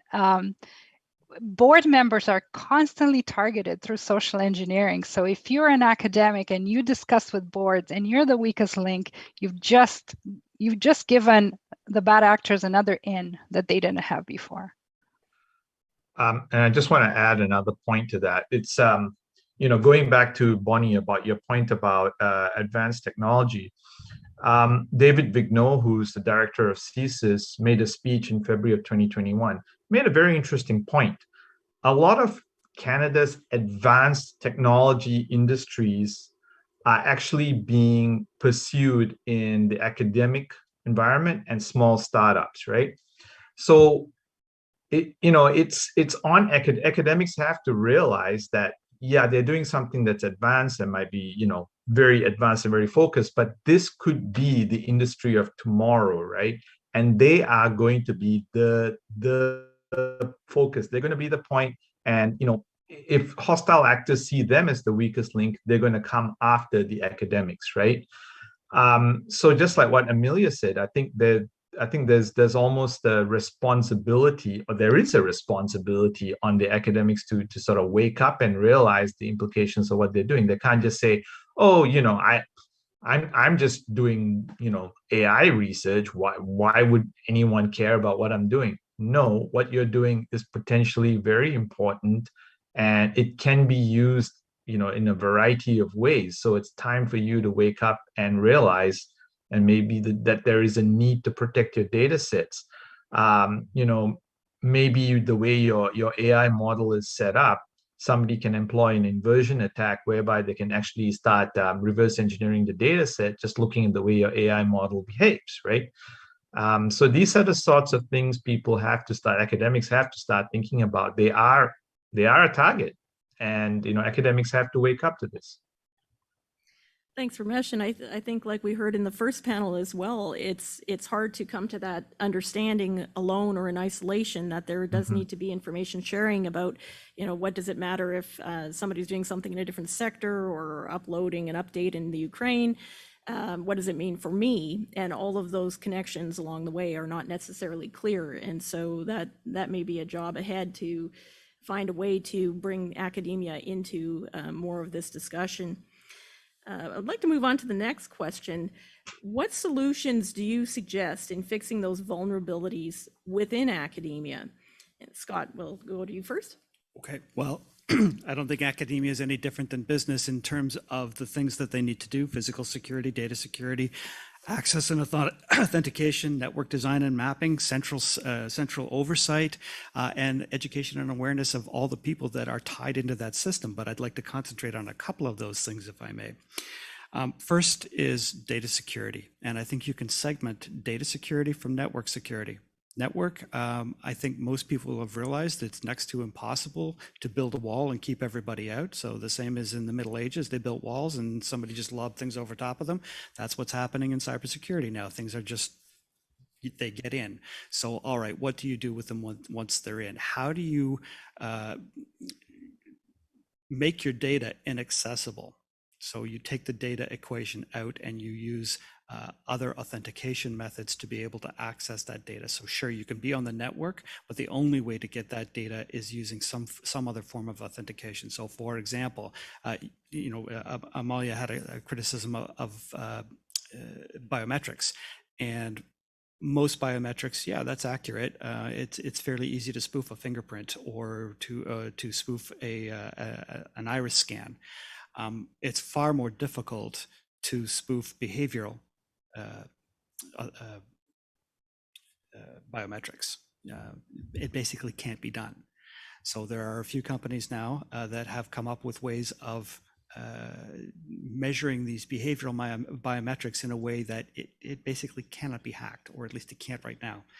Who knows with quantum computing and changes in AI down the road, maybe, but for now that is a definite solution. And the second part for academia in particular, the banks have done a good job of this, central oversight. So the reality for the banking industry is anything that happens on their networks is controlled from one place. So they have some measure of control on how things are happening, and they're well insured if something goes wrong. Academia does not have that ability to have that central access and control. And I think there needs to be something in place that would allow them to do that. And maybe that's going to require some government support. Thank you. And I think the biometric discussion is going to be interesting moving forward too. The UK just announced the UK Health Security Agency, which is a bit of a departure for security generally, moving into a health security concept or framework, which should be interesting, including in the academic setting. Ramesh, did you have any thoughts on what solutions to work on the vulnerabilities of academia? Yeah, this is slightly, this is something I always look back at the human dimension, right? Because I think a lot of times and a lot of breaches and so on, it's the human dimension that's interesting, right? And I'm going to bring up a problem. I don't exactly know the best way to solve it, but it's something that we're starting to see, right? I talked about ideological disillusionment, right? And I'm going to give a specific example. In recent years, artificial intelligence, machine learning, this has become a very hot field. A lot of people in academia, industry are very interested. There's a lot of academia industry collaboration, right? Now it's known that AI, ML have issues with fairness, equity, bias, privacy, and so on, right? And what this has led to, people have become disillusioned with AI and ML, leading to a potential propensity. They might want to whistleblow, which is, if they whistleblow to the right parties, great. The other potential issue is they may just want to leak. Now, that's a potential problem, because if they leak to the wrong groups or the wrong people, and I'm going to give an example, right? Recently, Frances Hogan, she leaked a lot of internal documents about the Facebook algorithm, right? And she did so as a whistleblower, and she did the right thing.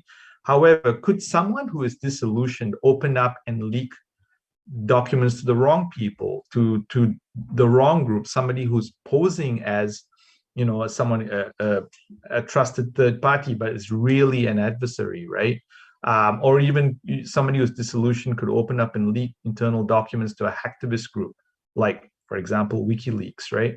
So one thing, I don't know how we could tackle this best, but we have to start thinking about how do we stop people getting disillusioned, ideologically disillusioned, or how do we mitigate that problem, right? From ideological disillusionment, so that they don't end up leaking vital information, right? Or passing on or start collaborating with the wrong people, right? As I said, disillusionment has led to some of the most damaging espionage rings of all time. And I don't think it's very different in academia in a way. So there has to be some attention paid to this, right? And if I could just add in there, I think that's a really important point, because particularly with work from home and virtual meetings, this is the first time I've been to an event in a very long time. How do you know how your people are feeling? How do you know what kind of how their state of mind is, or their disposition to the organization, if you never see them, or you've never seen them in person, you would see them infrequently? It's not the same online. There's steps to take, but I think that human element, again, like you mentioned, Ramesh, is really important. Amalia, would you like to add anything? Yes, thank you. Yeah, so I'm gonna go even a step back from what Scott said, and I'm also going to address what Ramesh said. He talked about having a centralized view of security of your endpoints, of where you could be vulnerable. But I'm coming back to academia's budgets are set for academic purposes, and I think we need to start telling them, you need to have budgets for privacy, data protection, and cybersecurity. And when I talk about data security, I'm also talking about your SCADA systems. I'm talking about lessons learned from all of the major breaches that we heard about, and setting up your information security infrastructure and budget in a way that it actually covers all of the points as close or as far as they reach. That's one. So having budget for putting securing your intellectual property at the forefront, not just creating it, but securing it. The second thing is, and Scott talked about, is education. For me, having continuous awareness and training of what can happen. There's new vulnerabilities, new attacks. How do they translate in somebody's day-to-day work, particularly if they work remotely? They don't even understand how that affects them anymore. And another, I think, aspect of education is understanding the technology you work with.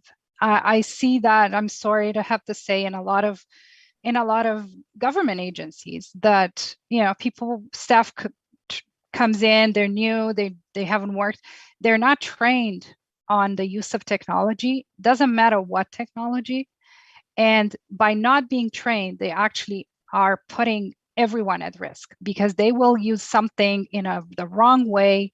The technology wasn't configured in a way that is protecting them from themselves, and then that's when bad things can happen. So education, specific training on the technology people work with, and specific awareness, situational awareness of what can happen.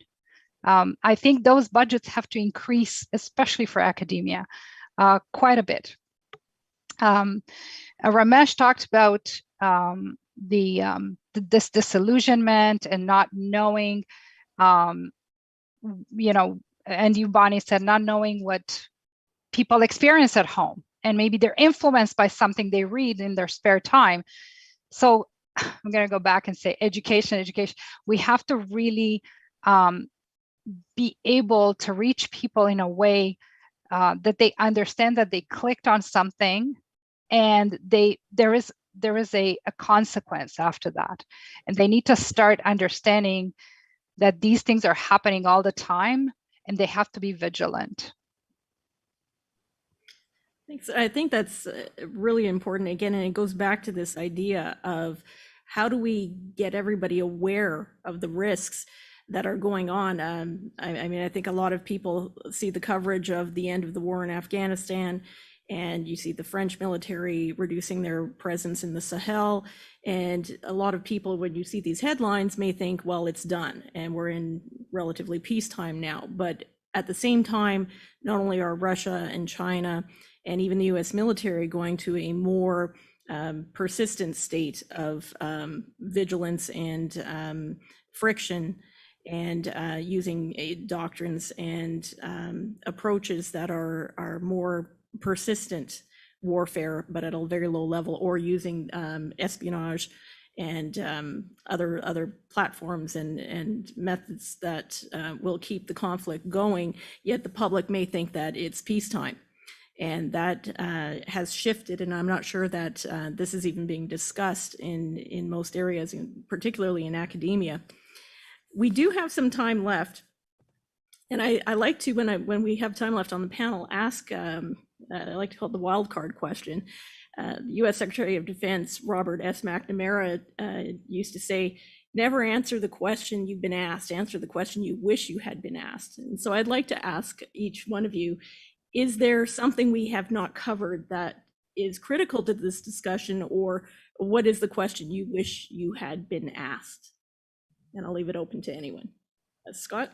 I can jump in there, and on our practice session, I did say, what time's the bar open? So the one thing that I don't think we got at, although Amalia really touched on it, is it's about perception and the value proposition behind intellectual property in the academic world. So I spent a long time working in the innovation sector, and the reality is universities produce an incredible amount of intellectual property and are great innovators and are usually looking sort of 30 to 50 years down the road, some great ideas on the table.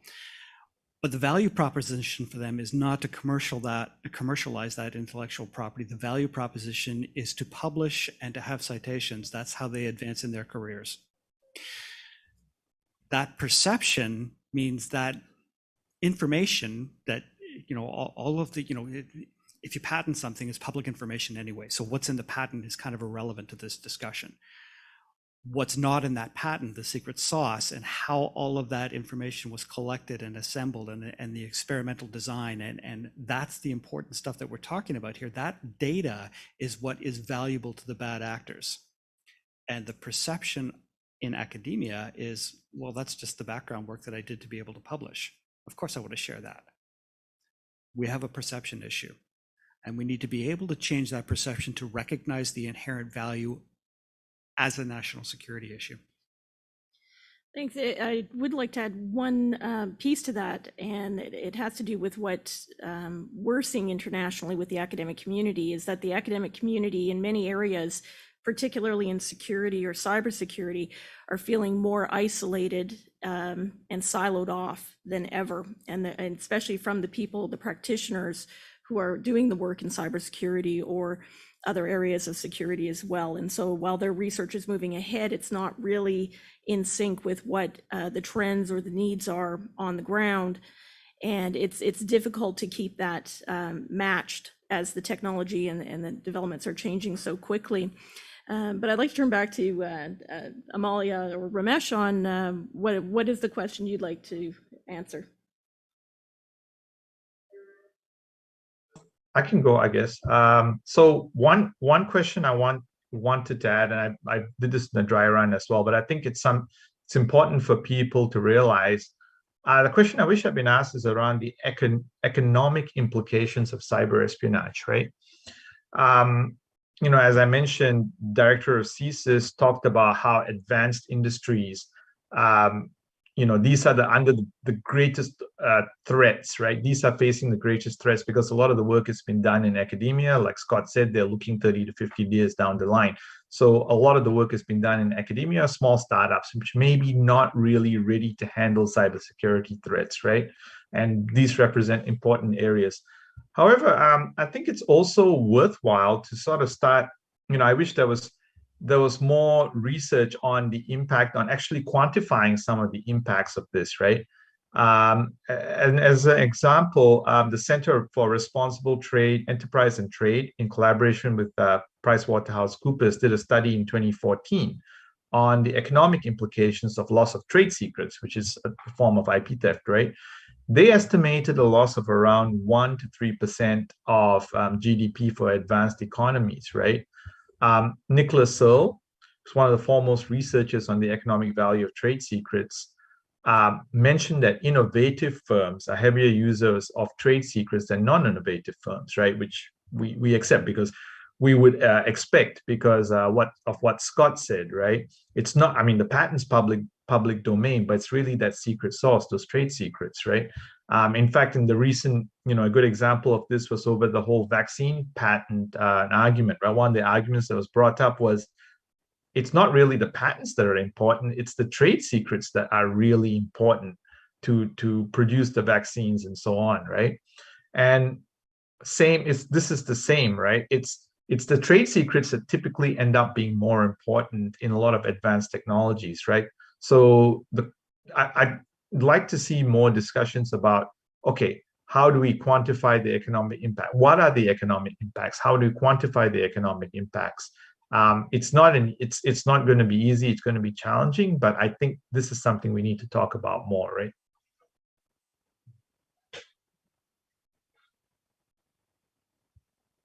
Malia, anything to put forward?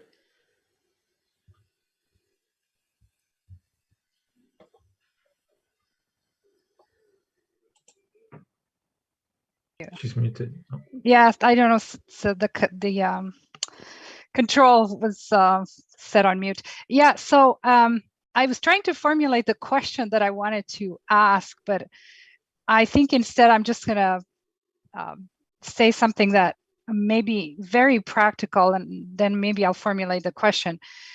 What I would like to see in the academia, so a lot of us in the industry have put our brains down on paper and created some great courses that we offer to the the business folks, and they're really about cybersecurity, risk management, privacy.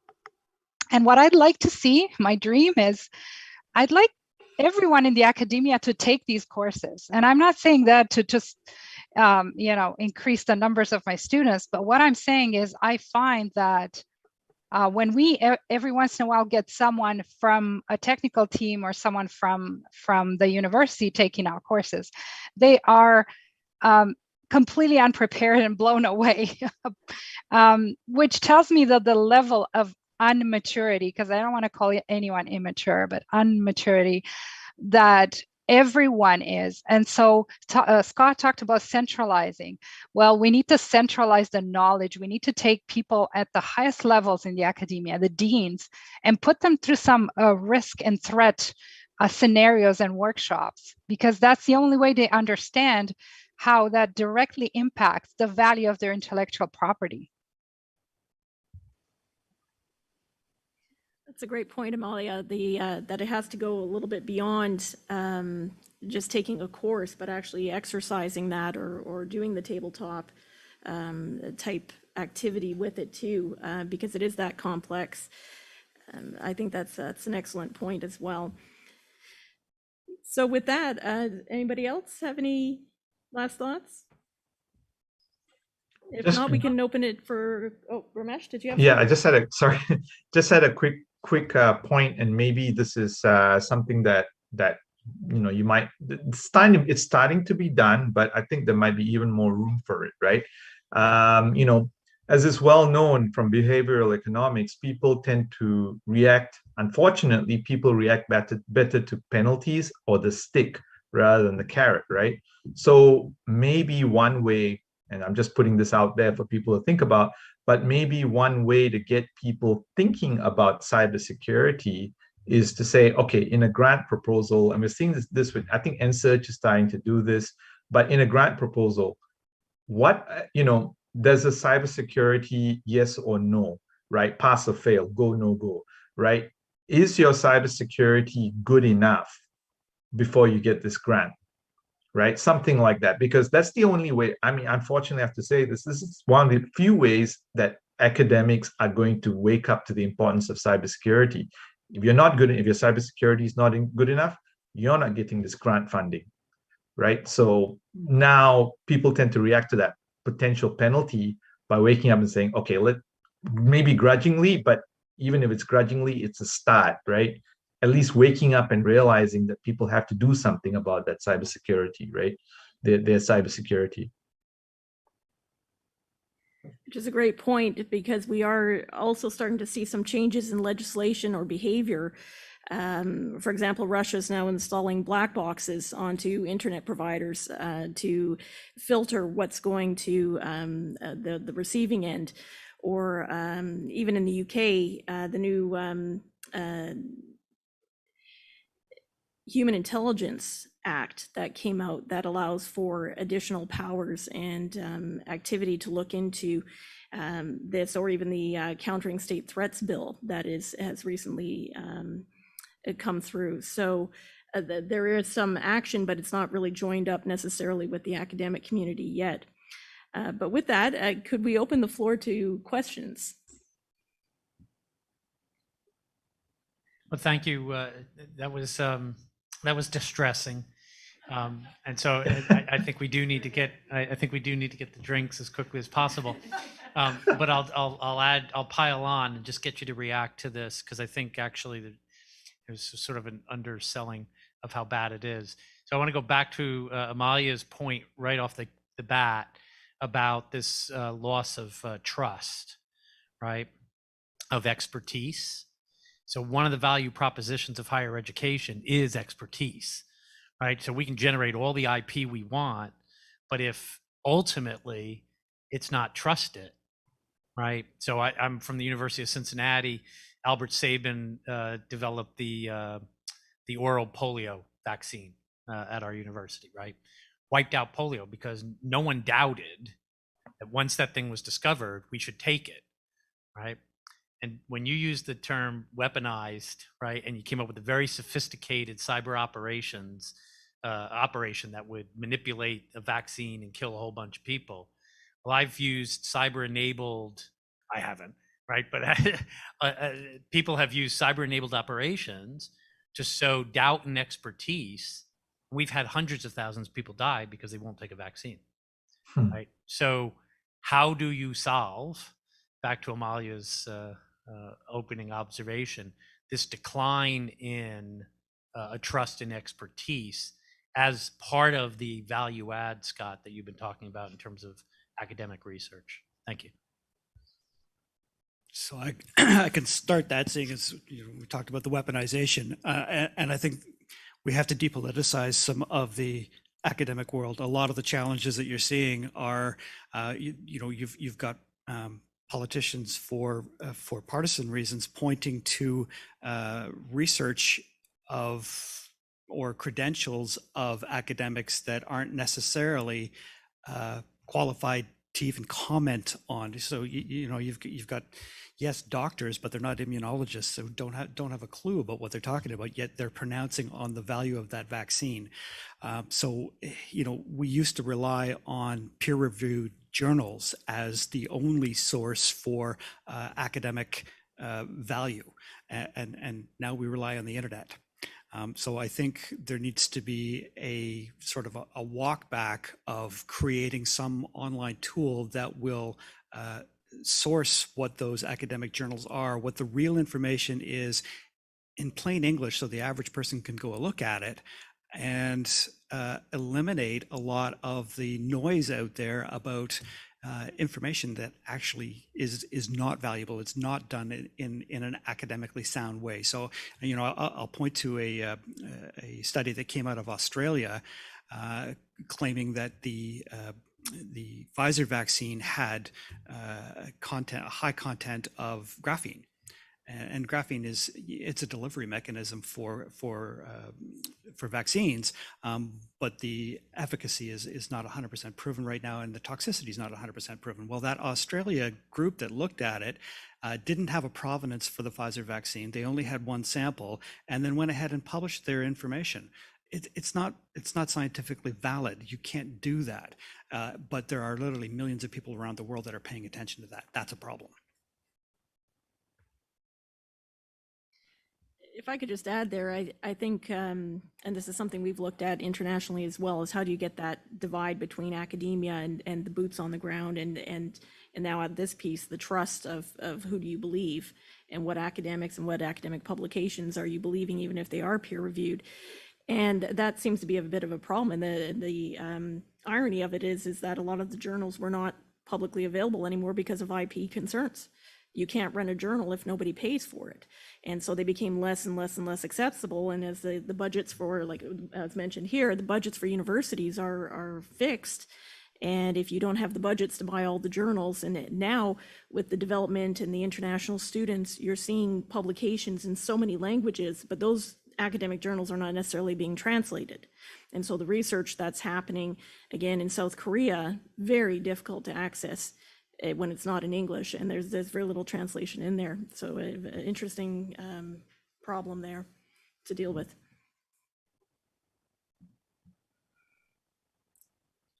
We have another question? Thank you. Following a little bit up on Richard's question, and I was struck by the panel's really insightful comments on espionage. States have been spying on one another for 1,000 years, and they'll probably be doing it for the next 1,000 years. But it's a quantitative difference when they start doing things that some of the panelists were talking about, when you're starting to weaponize using it and using it for really malicious purpose that can have a physical impact back on people, convincing them not to use vaccines, as an example. Is there an opportunity for establishing some international norms of state behavior in cyberspace? And would there be a role for academia to actually get involved in either leading that? Because it may actually be hard for countries to actually do it, but there may be somebody like an academia that might actually be able to step forward. Reasonable, not reasonable? And if not academia, then who's going to take that challenge on? I'll jump in. Yeah. Personally, I think right now it's interesting. Can you put your sound on, Ramesh? Yeah, my sound's on. It's on. Yeah, it's on. Is You're it good. on? Yeah, you're on. Okay.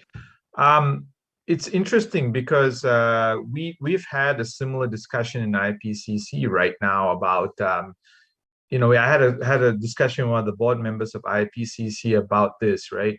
And he made with regard to the vaccine, and he made an interesting point. He said, okay, everyone has data sets, right? Russia has data sets on Sputnik, China has data sets on Sinopharm and Sinovac, the US has data sets, the UK has data sets on AstraZeneca and so on, right? Germany has data sets on Pfizer BioNTech. Why aren't people sharing their data and working together, right? And the real problem we have is there is a level of sort of distrust in the world, right, that has really increased. We're seeing, for example, a lot of the Bretton Woods framework that was built after the Second World War, a lot of that is being sort of threatened or weakened, unfortunately, right? So setting up norms for actors in cyberspace is going to be tough. Setting up norms for nation states in cyberspace is going to be very tough, right?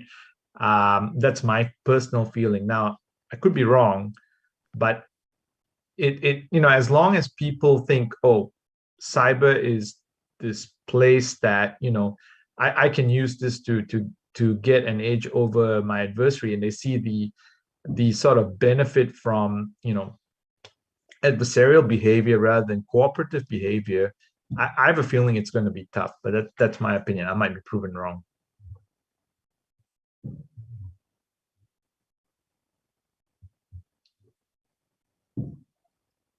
We have another question?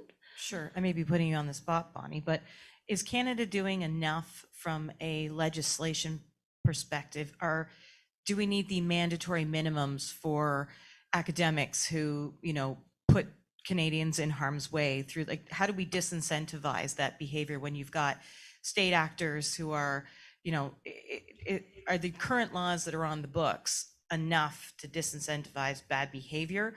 And is enough being done within the academic communities to highlight what the perceived penalties are be, or is it all like you're going to go to some white collar crime prison that does, we at the Internet Society, should and could we be advocating to our governments to have tougher penalties on those who would commit these crimes? So I think part of the problem is who are you actually chasing? From an enforcement perspective, say you're an RCMP officer sitting in an office tracking a bad actor, and absolutely with 100% certainty who it is, and he's in China. What do you do? So to Bob's question about can we have some international norms? Well, Russia just sent up a missile and blew up a satellite, and it's caused all kinds of problems now. We actually have rules on that internationally already, but they get ignored. And there's very little anyone can do in terms of consequence for that. So the same thing is true for cybersecurity, where there is no ability for one nation to have that kind of reach. So without some kind of international cooperation and some kind of international norm about here's what the law is, or some kind of extradition right when you know exactly who it is, having a domestic law for cyber hacking is going to do absolutely nothing. Yeah, so I think the current the way things are going with the current laws, and you may or may not be aware of how China has enacted a privacy law recently, but it's part of a trilogy of laws. There are certain states that absolutely want to be in control of the information that is flowing in and flowing out of their country, because they know that right now information is absolute power. If we go a layer down, technology, advanced technology is going to support that absolute power. So it's information technology. And we're getting to the layer of education. I think the only thing that we can do here, that we can empower academia, universities, is really by putting focus, instead of putting focus on the bad actors. And I'm not saying I want to go with the stick, I want to go with the carrot, but I'd like to incentivize the universities and colleges and higher education organizations to actually adopt at least a minimum of cybersecurity requirements and privacy protective requirements. They need to start building a culture where they understand the value of their IP and the value of personal information, the value of what they produce. I think if I go to anyone, I walk into any university today and I ask them, do you know what the value of, show me your research, you know what the value is? Do you know what you're holding in your hands? They have absolutely no idea how to quantify. So I would actually go to our government and say, you have to start supporting academia. I have to start supporting some partnerships between businesses and academia to impart that knowledge, to help them build their cybersecurity and data protection practices. Thanks, Amalia. And again, I think the footing that we're on, are we in peacetime? Are we in a continuous warfare environment? That has to be made aware and better understood, I think, if we're going to be enforcing and having compliance or penalties put onto individuals. We need to understand what kind of environment we're working in as well, and that's going to be a big piece with academia. Thanks. Well, thank you all to our panelists. That was a fantastic discussion, and one I'm sure will continue. Thank you so much, Bonnie. I'd now like to introduce someone who is absolutely instrumental in pulling this day together. Alexis Amini is the coordinator of the Transatlantic Innovation Center initiative at the NATO Association of Canada, a think tank focused on informing Canadian civil society and government circles about international affairs and the Alliance's fundamental role in preserving security and prosperity. In his role as coordinator, Alexis strives to build bridges between the national security community and the broader tech sector in the context of emerging disruptive technologies, like cyber, AI, quantum computing, that have profound implications for defense and security. Alexis will be providing closing remarks for today's discussion.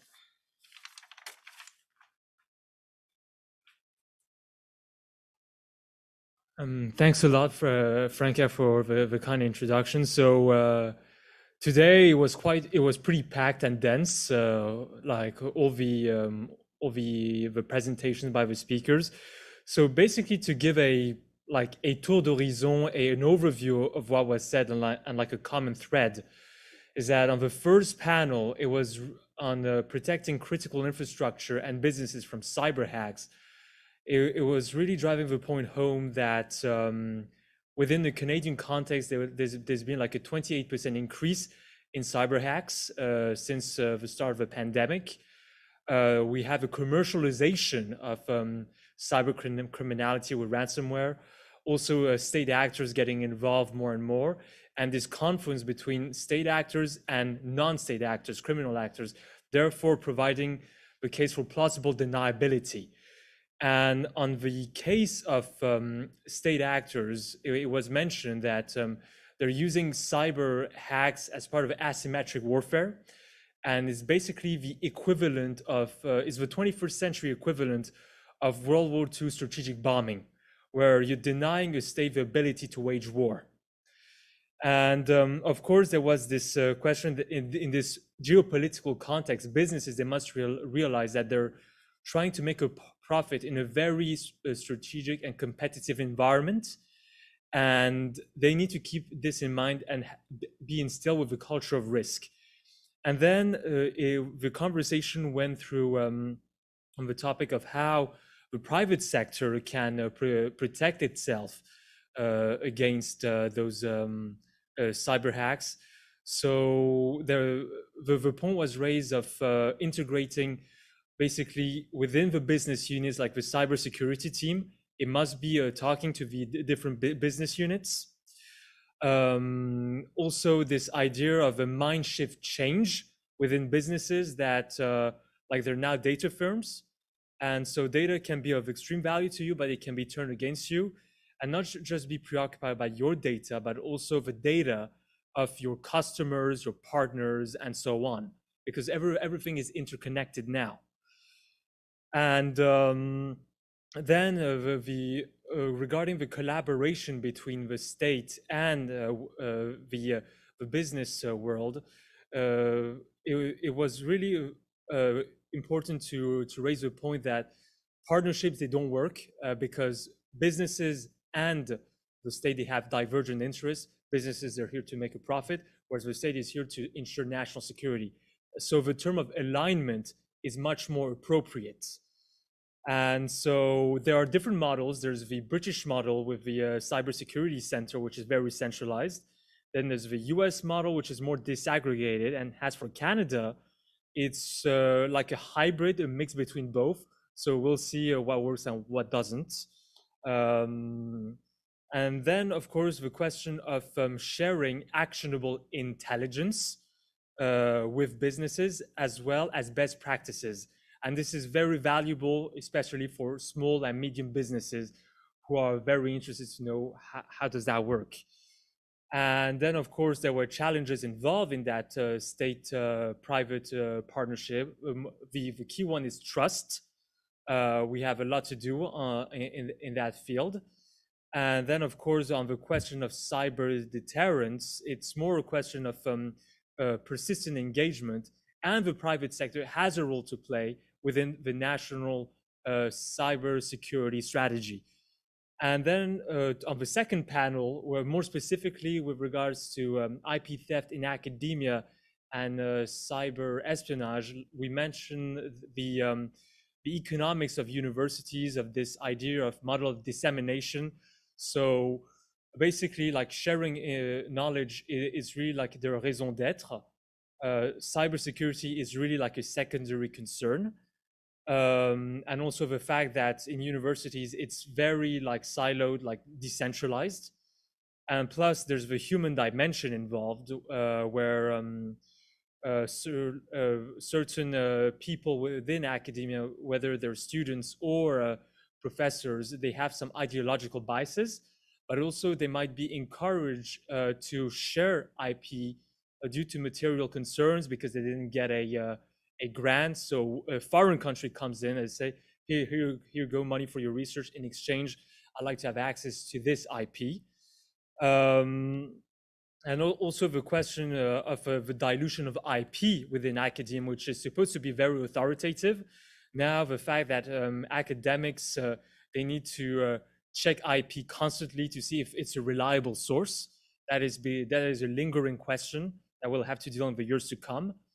And of course, the question of how to basically how universities must protect against this IP theft and cyber espionage.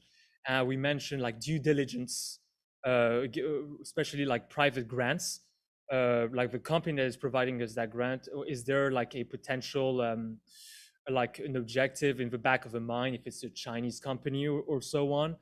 Also the due diligence of people within academia without being intrusive, of course, as well as the question of education.